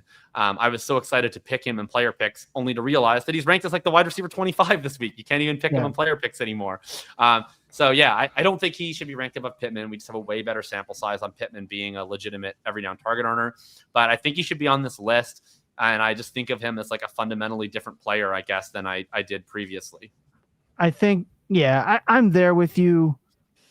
Buck called him White Quentin Johnston, I think on last week's show, but I think he's more talented than that. I just thought it was kind of funny with the role, but I think there are a few players I think I'd rather have him over that are sitting in the early 2 right now. Well, we haven't voted on half of these guys. So I know. I'm just saying. I'd agree with that. Yeah. Just based on the way, you obviously are waxing poetic, but he was somebody I talked about on the mini pods, which, by the way, if you don't know, those release Monday. This podcast release audio on the Wednesday. Market Report releases on the Friday, and then the last mini pod of the week releases on the Saturday. So you're getting 4 podcasts a week right now. You guys have been amazing. If you remember, Alec Pierce, early Tom favorite for a late round wide receiver dart throw on the Full Tilt Dynasty podcast in his rookie year. This year it was Tesla. That year it was Pierce. I have a type, but it's just nice to see Pierce balling out. Just to add one more note that no one in this show cares about, except if we have out of our thousands and thousands of listeners, if we happen to have one person who ever thinks they're going to play in the NFL one day, I have a piece of advice just for you.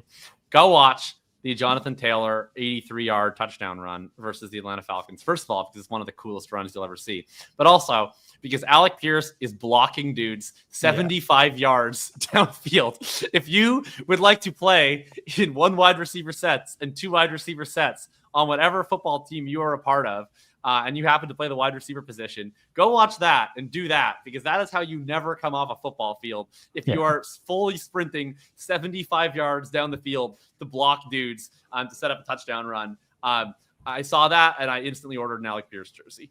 Yeah, that's what gets you. That is what gets you paid. It's to me, that's the equivalent of can you throw left-handed as a pitcher? You're going to play in the bigs a long time. If you're a wide receiver that wants to stay in the league, just block like that, baby. For sure. All right, let's actually read some of these names that we're actually making good on time. Let's not lose that. All right. I've seen some people in the chat asking why I have Troy Franklin here. And I'm sure you absolutely guys are should. thinking the same thing. Can I make the case? I don't think I'm going to agree with you, but I'll hear it. I mean, I already agree with you. You only have to make the case. Yeah, Lucas, I only need to sway one of you guys. Okay. Troy Franklin. The chat and the chat. Me too. Oh, okay. Apparently he's just going in then. All right. Troy No. Franklin. I mean, he's got to make the case for me. Oh, I'm not in. Troy Franklin, 22 years old, year 2 in the NFL, comes out completely alphas Cortland Sutton. Franklin right now is the wide receiver 18 in expected fantasy points per game. That is more than Tetairoa McMillan. That is more than, let's see who else. I've got the whole list here. That is more than Garrett Wilson. That is more than Marvin Harrison, more than Brian Thomas, Keenan Allen, Lad McConkey. He is commanding a ton of volume. It is very inefficient right now. We have all crapped on Bo Nix throughout this entire season. I am completely willing to just say that is Bo Nix's fault primarily.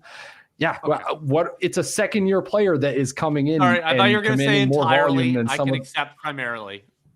Okay. That is coming in and commanding more volume than a large portion of guys that we have ranked ahead of him. I believe by career fantasy points per game, he is above Xavier Worthy, who I think it's like interesting is kind of like, I don't know, sort of similar-ish player archetypes. Obviously a big gulf in draft capital, but I wouldn't necessarily say that Xavier Worthy has outplayed Troy Franklin through their careers so far.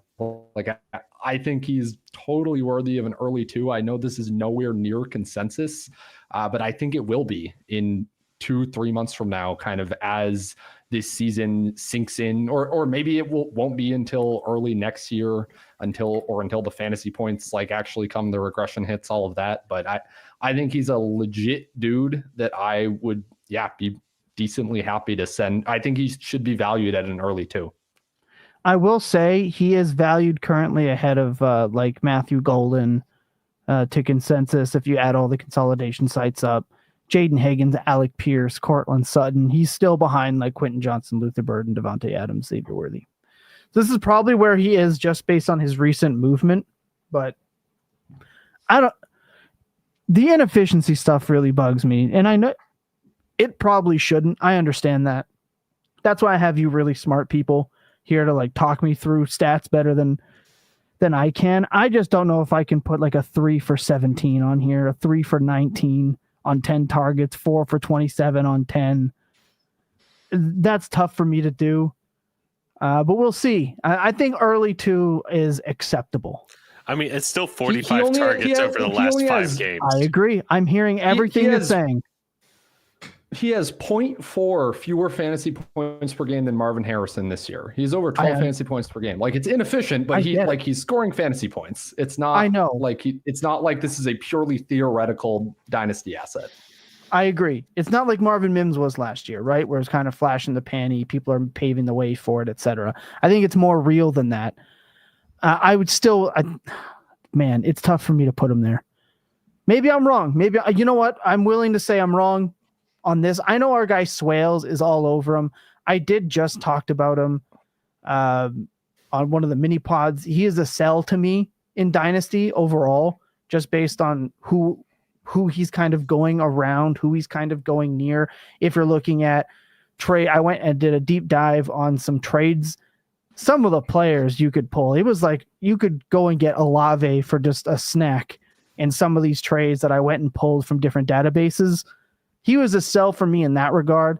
In this position, I am willing to say that I agree. Jacob, all right, does he sway you? I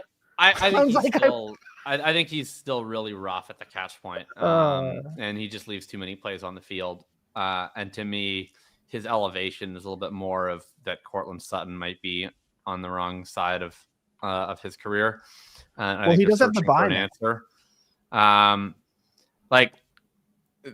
mean, I don't know. You even see like Pat Bryant starts popping off. I'm a no on Troy Franklin early 2. I would love to sell Troy Franklin for an early 2 to Ryan or to anyone, but if you guys all put him there, that's fine by me. I get it in a vacuum, like age, role, production ish, all that stuff makes a ton of sense.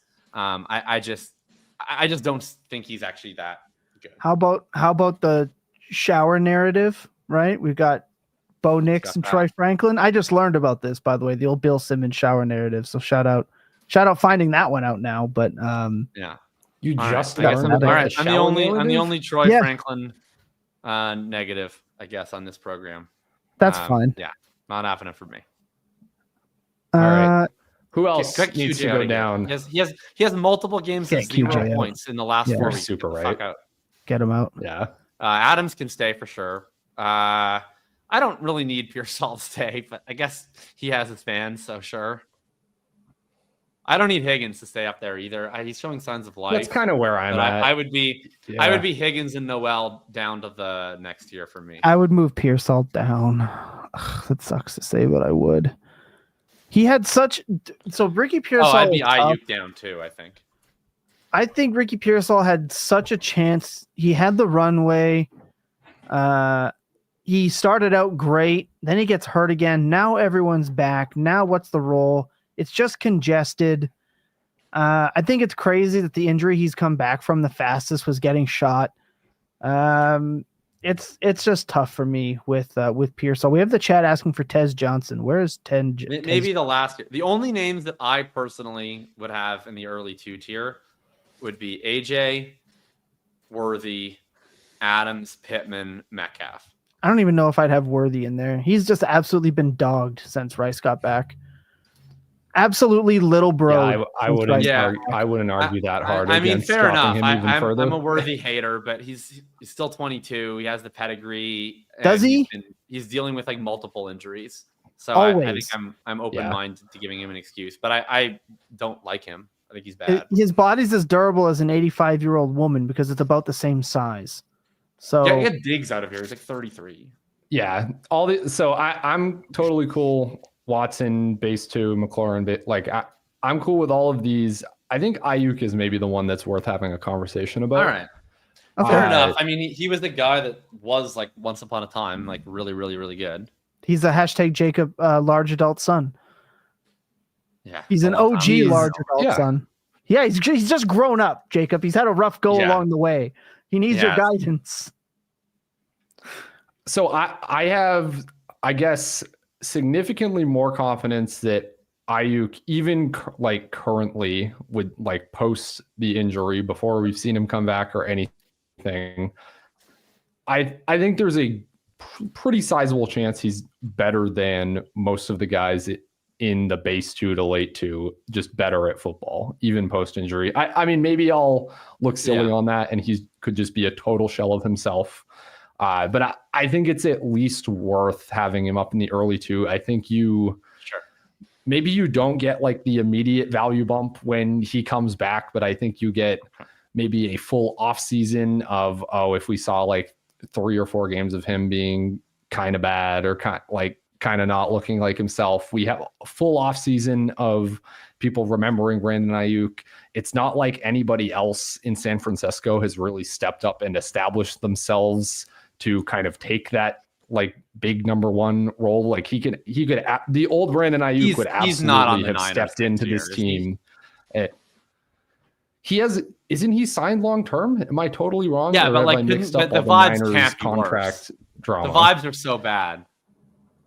The vibes are bad with every 49ers receiver except for George Kittle. Like the vibes have been horrible with Juwan Jennings. The vibes have been, I guess, not like outwardly bad with Pearsall, but he was out for 8 weeks for an injury that should have been 2 or 3. Like I think it might just be like a Kyle Shanahan problem. I don't know if we should read that much into it. Okay. I mean, look here, I'm going to own myself. I just looked at my rankings. I actually do have him ranked as an early 2. So. There you go. There we go. Can I just ask why is Diggs down here and Adams? Like Diggs has produced so well. Like how well has he produced? Very well as a point scorer. Damn good. Better than he's been better than Metcalf, has he not? Like he had to have been better than Metcalf. Of course, but he's also like 6 years older. I don't think they're that far apart, brother. In age, they're very far apart. Is Metcalf? Stephon Diggs is at 13 fantasy points per game, and again, that's over the full season where he wasn't really playing a ton, or seemed like he was a little like diminished, or still kind of working his way back for the first 3-4 weeks. 13 points per game. That's more than Lad McConkey, man. That's more than Jordan Addison. The last 3 weeks he's been a great cheap buy, but like an early 2 feels just. You're right. No, you're right. Yep, you're right. Yeah, you're right. I'd agree. He's more like a base. I'm happy with the base 2. I'm happy with the base 2. Man, how much does DK Metcalf suck then? Because I just assumed he was dead. Well, Metcalf sucks. Like like, I mean, we're just talking about all these players that I hate, but Metcalf has 12.2 points per game on the whole year. He's only You're right. You're right. And Adams is up at 16, and like I get that Adams is also looks like he has unsustainable touchdown production, but that's been his entire career, so I kind of exempt him from that category. Like Adams is like he's Ezekiel Elliott. Like they end up at the 1 yard line. Also, like it just feels like the Rams run Adams is technically 1 yard line every year. Yeah. Adams technically a positive regression candidate, by the way, by because Adams just because of how much they throw to him in the red zone. Well, Adams' production is like just so weird in that like he's not efficient at all between the 20s, so he's just like hemorrhaging fantasy points over expectation between the 20s, but then also like he gets all the end zone use and obviously the FPOE picks up on like it's so weird. Like if you look at the back end of projections where Puka's like target share and everything expectation is like infinitely higher than Adams for like 99 yards of the field. But then Adams still, he's probably the only wide receiver in the league that is like a very obvious number 2 who has a higher touchdown expectation every week than the number 1. It's just his profile is so weird, but I don't see it changing because he's just a touchdown scorer. So I think we've got this set of tiers pretty well versed. Let's move on. Let's finish off with these base 2. Who do you got? I would add Jawan Jennings. Okay. Fine with that. Chad is asking about Matthew Zero Golden. Oh, I would add Golden. Yeah, he's not that dead. Yeah. Yeah. Oh man, he sucks though. Yeah, I mean, look, I'm more than happy to do a verse if we're gonna hate on Matthew Golden, but I think he's still worth a late 2 at least. You're gonna do a verse. Yeah. Khalil Shakir. I would put Khalil Shakir in the late 2.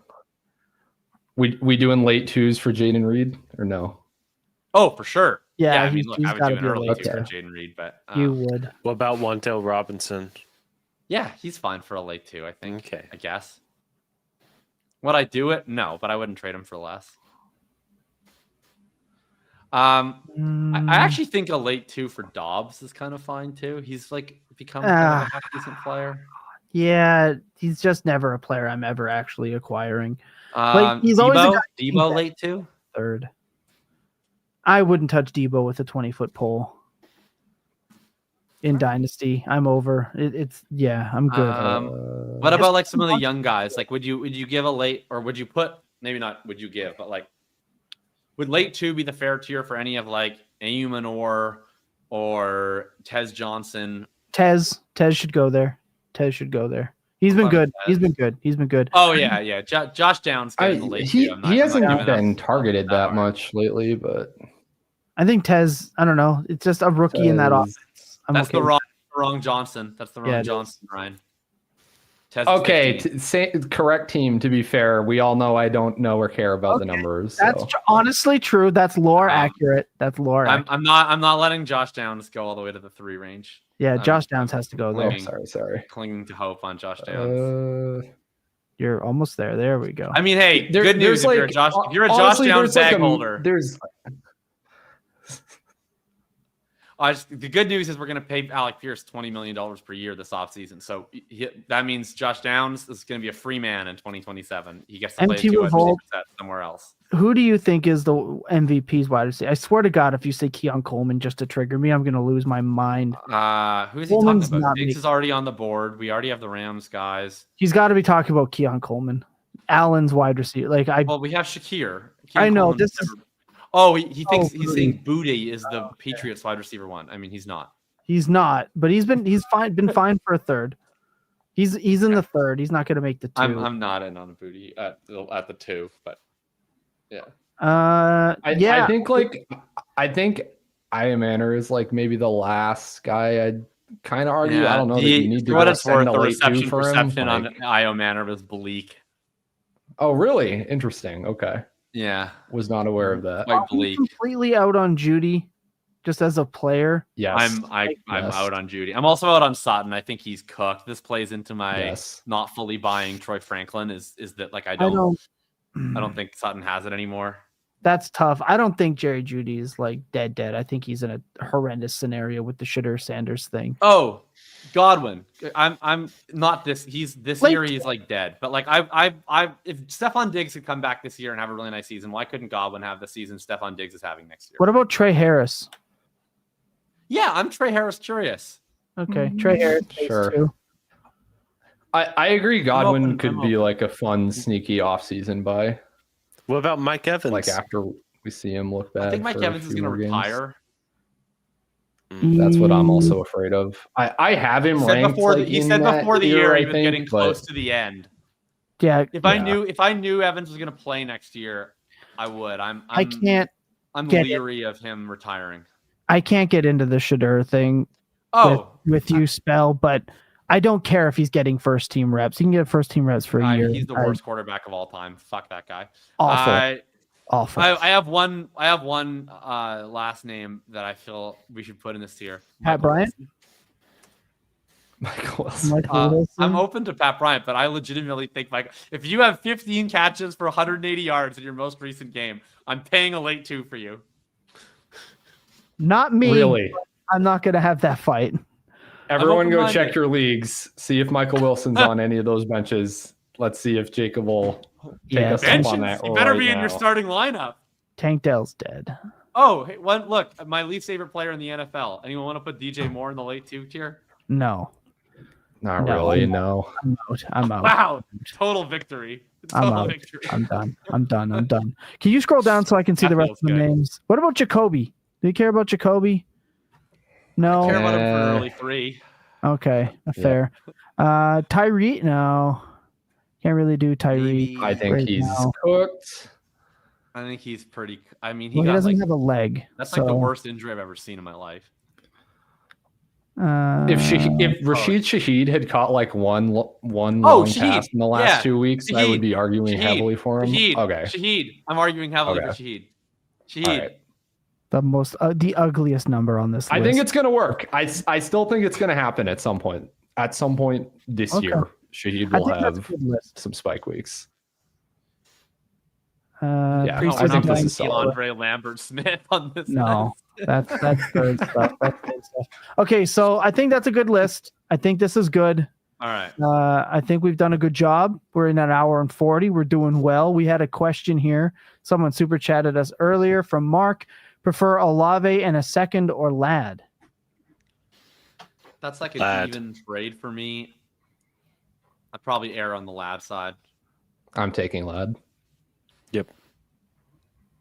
I'd probably take Olave in a 2.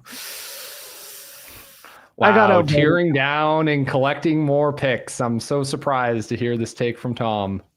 That's what I do, baby. I do that just to make Ryan sick to his stomach at night. I want Ryan to go to bed at night fearing that he has to come on this show, and I'm going to say take whoever's cheaper. I want him to fear that in his soul when he goes to bed. We actually, 7H, we actually did do the running back episode last week. You can get that podcast format, or you can get that on the YouTube channel. We did a full running back tier list last week. We also did quarterbacks 2 weeks ago, and next week it'll be tight ends. The most riveting show of the season for We're going everybody. to fill a whole show with tight ends? Are we going to do kickers no. too? Oh man. Ryan, Oh, you guys I aren't can't here wait. for that next week, as far as I know. Oh, that's true. I'm not here. I'm in So London. Ryan and I will have to come up with something Yeah. else next week, because the tight ends will take 5 minutes. But Yeah, We'll come up Tom with and I with full dominion over the tight end tier list is not going to take nearly as long. Yeah. Can we save tight ends then? Here, guys. I have a hint. Bowers, McBride, Warren, Gadsden, Laporta. Don't care. hey, Kittle, You no, go right, no, then you you're go not right doing- down to that early 2 tier. More or less, yeah. You're not doing my boy George Kittle like that. You're not doing my boy George Kittle like that. D-Walks is for the one that and I go Birds. Tight end is a fun Tuesday. show, actually, You because like shaking, man. Love every you. person, yes, shout out D-Walk, big time. Every person who I know that plays fantasy football, like all has like one like random jag tight end that they ride for. So it's like actually a very fun show, I think, to do live, because like you're gonna get someone in the chat being like, "What about Brenton Strange?" and someone's gonna be like, "What about Juwan Johnson?" And like everyone has their one like So first off, you mid just tight mentioned- end that they fucking love.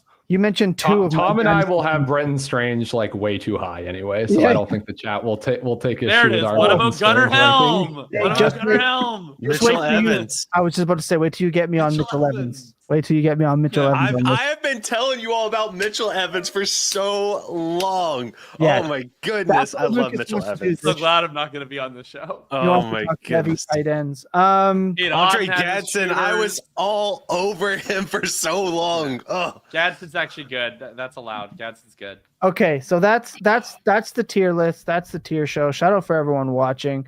Let's quickly There's going to be a Jackson Hawes person in your comments. let's quickly run through our player picks.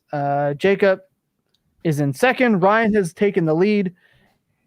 Lucas is in third, and I am in fourth. I have been terrible for the last 5 weeks. This is what happens. I get off to a hot start, and then I collapse. So, Jacob, kick us off. First off, like, my God, picking a wide receiver past 30 this week is just a horrible experience. It's terrible. And it's so horrible. I picked Darnell. I just saw who you picked. hold I'm not even on. going to try to defend that. I'm not Jacob, gonna you defend have a repeat of my players in here, just so you know. that. Do I? I didn't mean to. Yeah. Yeah, you do. Oh, I Montgomery. do. All right, Oh, fuck. Let me Ryan, quickly go pull next. up the rankings. Ryan, go ahead. Well, Yeah, All right. I'll go next and I'll stall. I will say, Jacob, I kind of feel you on Darnell Mooney. I wrote him up for the Everything Report this week, and I was like, man, how do I like conclude this take? And I concluded it with, unfortunately, I'm going to have to think about him in DFS way more than I would like this week. I think that really sums it up. Jacob over here thinking about Darnell Mooney along with me. So I've got at quarterback renaming my Joe Substack Flacco. thinking about Mooney. Thinking about Mooney. That was intentional. Glad you picked up on that turn of phrase. Joe Flacco against the Patriots in what I hope is the most fun game of the week. Emmanuel Wilson against the Vikings with Josh Jacobs likely out. Ricky Pearsall because the wide receivers are extremely rough, and I was just like, give me the guy that runs deep in what will maybe be the high scoring game against the Panthers. And I took Mark Andrews at tight end. Nice. Jacob? Oh, sick. I actually get a freebie at running back. A free square, some might say. So I do. I get to pick one of my favorite players at a role improvement. I promise you, if you go to Fantasy Pros right now, full PPR rankings, RB21, Ken Walker. It's happening. He got a 1 yard I touchdown hate last you. week. So He was the give me Ken Walker against the RB20. Tennessee Titans. That is bull. He was the RB20 when I put my player names in. I opened up Fantasy Pros like praying Did that you go to Walker PPR? would be like Because 21, I went to half 22. PPR first, and I I did. saw him at 20 on half PPR. He's 21 on PPR. He is 21. Yeah. Play all the Ken Walker in DFS this week. There's another Fantasy Points DFS premium It took 12 package weeks. plug. It took 12 weeks, but we finally got a 1 yard touchdown. If they didn't call a bullshit hold, we would have even had a second touchdown. And then the coaches said they need to get him more involved. That's how you know Charbonnet's scoring twice this week. You know he's it's not. happening George this week Halani because is they scoring said it. twice this week. Yeah, let's be real. George Halloumi is going to be scoring twice. But no, I don't even have to like do that much cope because just look at the other fucking names. Like if I didn't have Ken Walker available at 21, I was about to pick Kareem Hunt. Yeah. Yeah, it's gross. Lucas? Oh, you didn't even give the rest of your names. Go ahead, Jacob. Oh, yeah. So I got K9. I got Darnell Mooney. I have AJ Barner. Hey. So we're all in on Seattle this week. And then I picked Jordan Love, who I don't feel good about this week or really ever, but Hey. I guess, sure. Can I shout out AJ Barner? He was, if you listen to the mini pods, he was somebody that I said to go and pick up off waiver wires in early in the year. So shout out AJ Barner. We love our gross tight ends here on Dynasty Points. Lucas, who do you got? Well, because it's gross, I'm going to do Bryce Young at quarterback in San Francisco. It's tough to find a plus matchup this week for quarterback, but Young's technically in a plus matchup, even if he's not a plus there.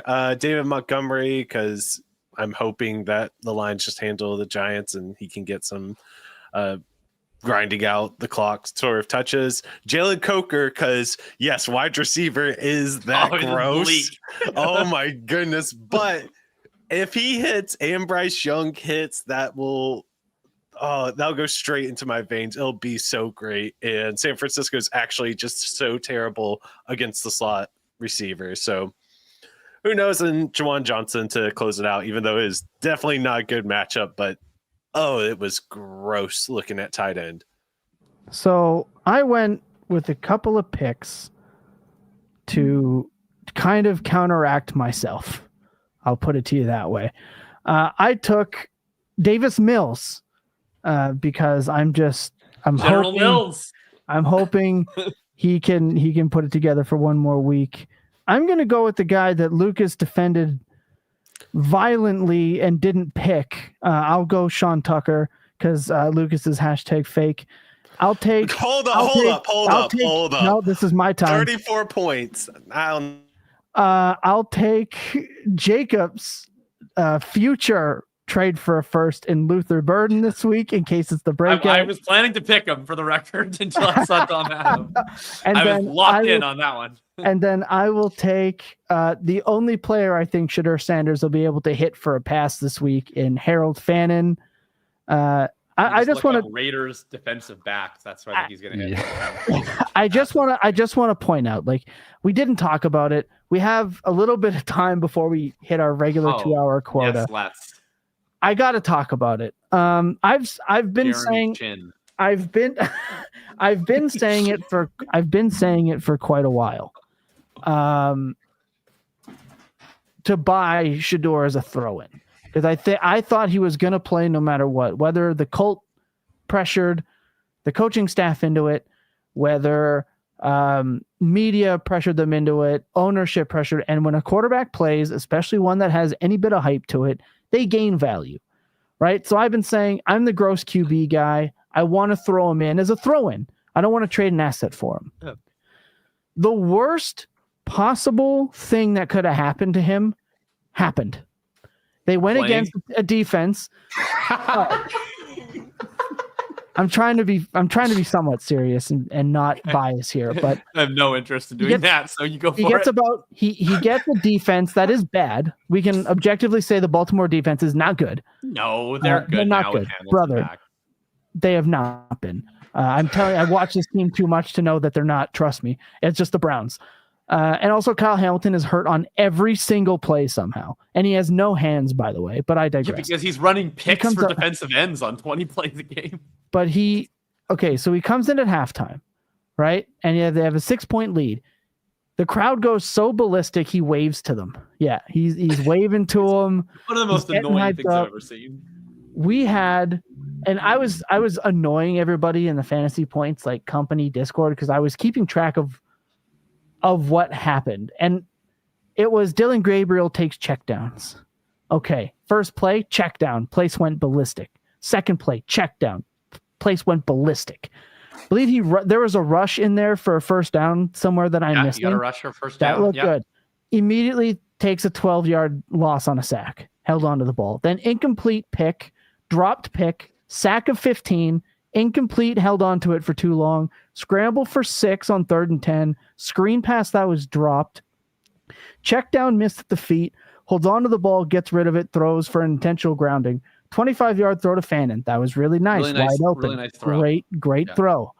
That, great throw. Incomplete at Judy's feet, held on to incomplete pass to Fannin. He got hit.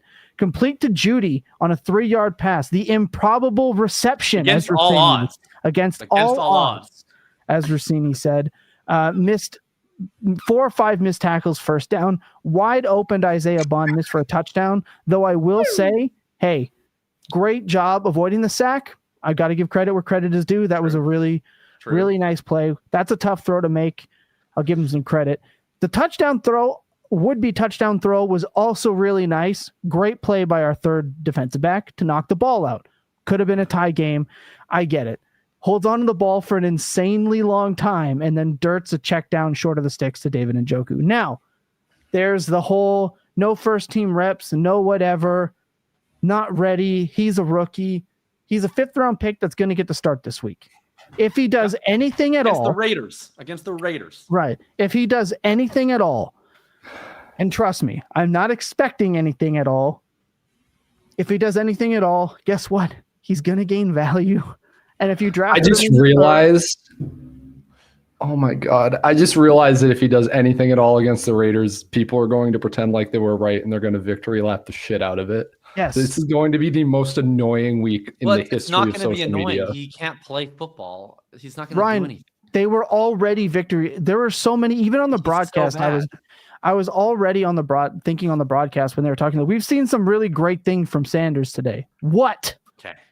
Like, look, there's a lot of bad quarterbacks out there. But like, I can't think of any NFL quarterback who. This is also true. The Raiders also consistently- can't play football. Yeah, the Raiders are tough. It's a great matchup. I'm sure it'll go better than the Ravens game. Like, he has some redeeming qualities. He's accurate when he has time to throw and can set his feet and all that stuff. And he can actually avoid sacks pretty well once he's invited pressure that never should have been there in the first place. But like, you just do not see NFL quarterbacks take the snap and instead of 1, 2, 3, back foot, 1, 2, 3, 4, 5, back foot, it's just like backpedal. Oh my God, like his footwork is just, not only is it awful, but it is like stuff you never see. Like, he just shuffles backwards. Like, I don't understand how you play quarterback like that. It's not sustainable. And it's the same thing he was doing at Colorado, and it hasn't improved at all. And I just, like, how is any team not just going to be calling engage 8 on him every single play? Because like, the Ravens just blitzed the shit out of him, which I get it. You're unprepared. You're not supposed to start you're speeding everybody up. But like, his footwork is just uniquely awful. And it's not even awful. Like, the way McCarthy's footwork is awful, and that like he clicks his heels together and it's like a mess. But like, McCarthy is like tracing broadly what NFL footwork looks like and executing it poorly. Shedeur has created new quarterback footwork out of the blue. I'll say this. I agree. I think he's terrible. I've been on this for quite a while. I will think if you have him in Dynasty, like just how to apply this, I think no matter what he does this week, people are going to forgive him. People are going to give him a pass no matter what until he's just named the starter. It's going to be like this for his entire career. The fan base that loves him is just too loud. The conspiracy theories, all that stuff is going to cloud him. And I just want to say it's the worst possible thing that could have happened for him. It's the worst possible scenario. After this week, when Gabriel's healthy, he doesn't have to play him. He can be like, yeah, I've seen enough. This is why I didn't want to play him. He's done. And there was already there. Do you know who the only other team that wanted to draft him was? Baltimore. Ravens. Because they wanted him as a backup in case Tyler Huntley wasn't there. And he said no. And no one else was willing to do it by the time the Browns ownership made that pick. Now, I want all this to say, I don't think it's a 0% chance that he improves. I don't even think that it's not impossible that he goes out there and scores 15 fantasy points. It can be done. Sure. He can go out there and he can throw 15, 17, 18 fantasy points. I should have just taken him in player picks. This would be way more fun. What's his DraftKings salary? I don't know, but the Raiders defense is 3,500 on DraftKings. But the Raiders are 3,500? 3,500 on DraftKings, yeah. Wow. Well, DraftKings doesn't have a lot of respect for Shedeur Sanders. They're like the worst defense in the league. Yeah. So Spokowski says it best. 4 of 16 with what he did. It feels like an improvement is likely. And you're absolutely correct. But there is going to be, and I know we're a dynasty specific fantasy football program, but I just feel like this real football take has to be said into a microphone rationally. There is going to be no objective discourse on Shedeur Sanders. There's not. This is the Tebow effect. This is the Justin Fields effect with his fan base. There are just certain players that have a fan base driven no matter what. There's always going to be people who dislike him no matter what. I think there's an opportunity for him here. It literally can't get worse. I objectively want to watch this game, but I do think he's terrible. I do not think he's an NFL quarterback. But like we just talked about a lot, quarterbacks suck in the NFL. So there's at least a chance. There is a swinging chance that this isn't the most diabolical thing that I've ever seen. I think there's a chance that the Raiders don't actively try to hand the Browns the game like the Ravens did over and over and over. That being said, I'm taking the over on the Max Crosby sack total. Oh, yeah. I'm taking the over. Big time. Big time on that one. So I just felt like we had to say it. I think the Rossini stuff, is it Rossini? No, it's Josina. It's Josina Anderson. Yeah, I think that type of media is just really like weird. There's the ESPN stuff. There's all those guys. They clearly have an agenda. There is an agenda. I think that if you really want to play this game and play this game right, you need objectivity and you need to be subjective, right? That's not the way to go. Just stay off the internet for that game is how I kind of want to end that. Final thoughts before we get out of here? Tom, that's very nice. And I'll just own up to being not objective, and I'm going to watch the game, and I'm going to root for him to be as bad as humanly possible. Yeah, for 3 hours. I think that's fair. That is exactly what I'll be doing. I find the discourse around him annoying, but I'm not afraid to say it. I also find him really annoying. He like his teammate gets concussed, and he walks onto the field, and the first thing he does is this. Like, I just cannot with this guy. He pisses me off and annoys me, and I hope that he fails. And I would rather just be upfront about that take. The mime thing really bothers me. The mime thing, that really bugged me. But look, he might have some bad advice in his corner. We see that with players. Well, he definitely does. It's just you would hope, like, in a perfect world, like him going in round 5, as much as I'm shitting on Shedeur, like I was really low on him in the pre-draft process. It confused me that he was getting talked about as a top 10 guy.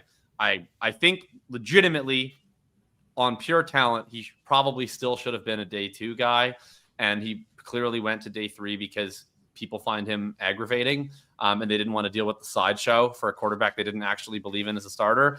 You would hope that would humble you. Nothing we've seen from April to this suggests that he has done a lot of reflection, but he's a young kid and he'll have his opportunity. And we'll see what happens. Maybe he'll make a shove it. I just wanted it out there. All right. Yeah. The extremism is what the real problem is. Pretty much. And that's pretty much it. I look forward to seeing what happens, but just know no matter what happens, if he does terribly, it's not his fault. If he does well, I knew it all the time. And just avoid that discourse because it's coming. No matter what, it's coming.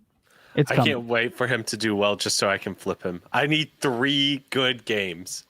Or actually 3 mediocre games. Don't get greedy. You need like 3 good plays to flip Shedeur. Yeah. Like that's how people are with him. For sure. Travis Hunter did him a lot of good deeds, I'll say. But that's it. I just felt like we'll save it to the end. If you've listened this long, let us know what your Shedeur Sanders takes are. I'll be sure not to read them. Yeah. Along with the rest of the comments.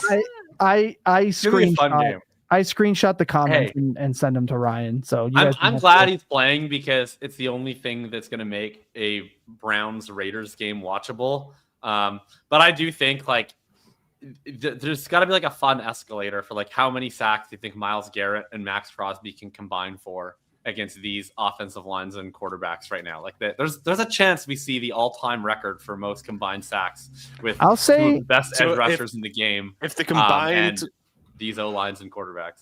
If the combined total was set 6.5 right now, are you taking the over? I mean, I would take the under, but like I really want to see the over.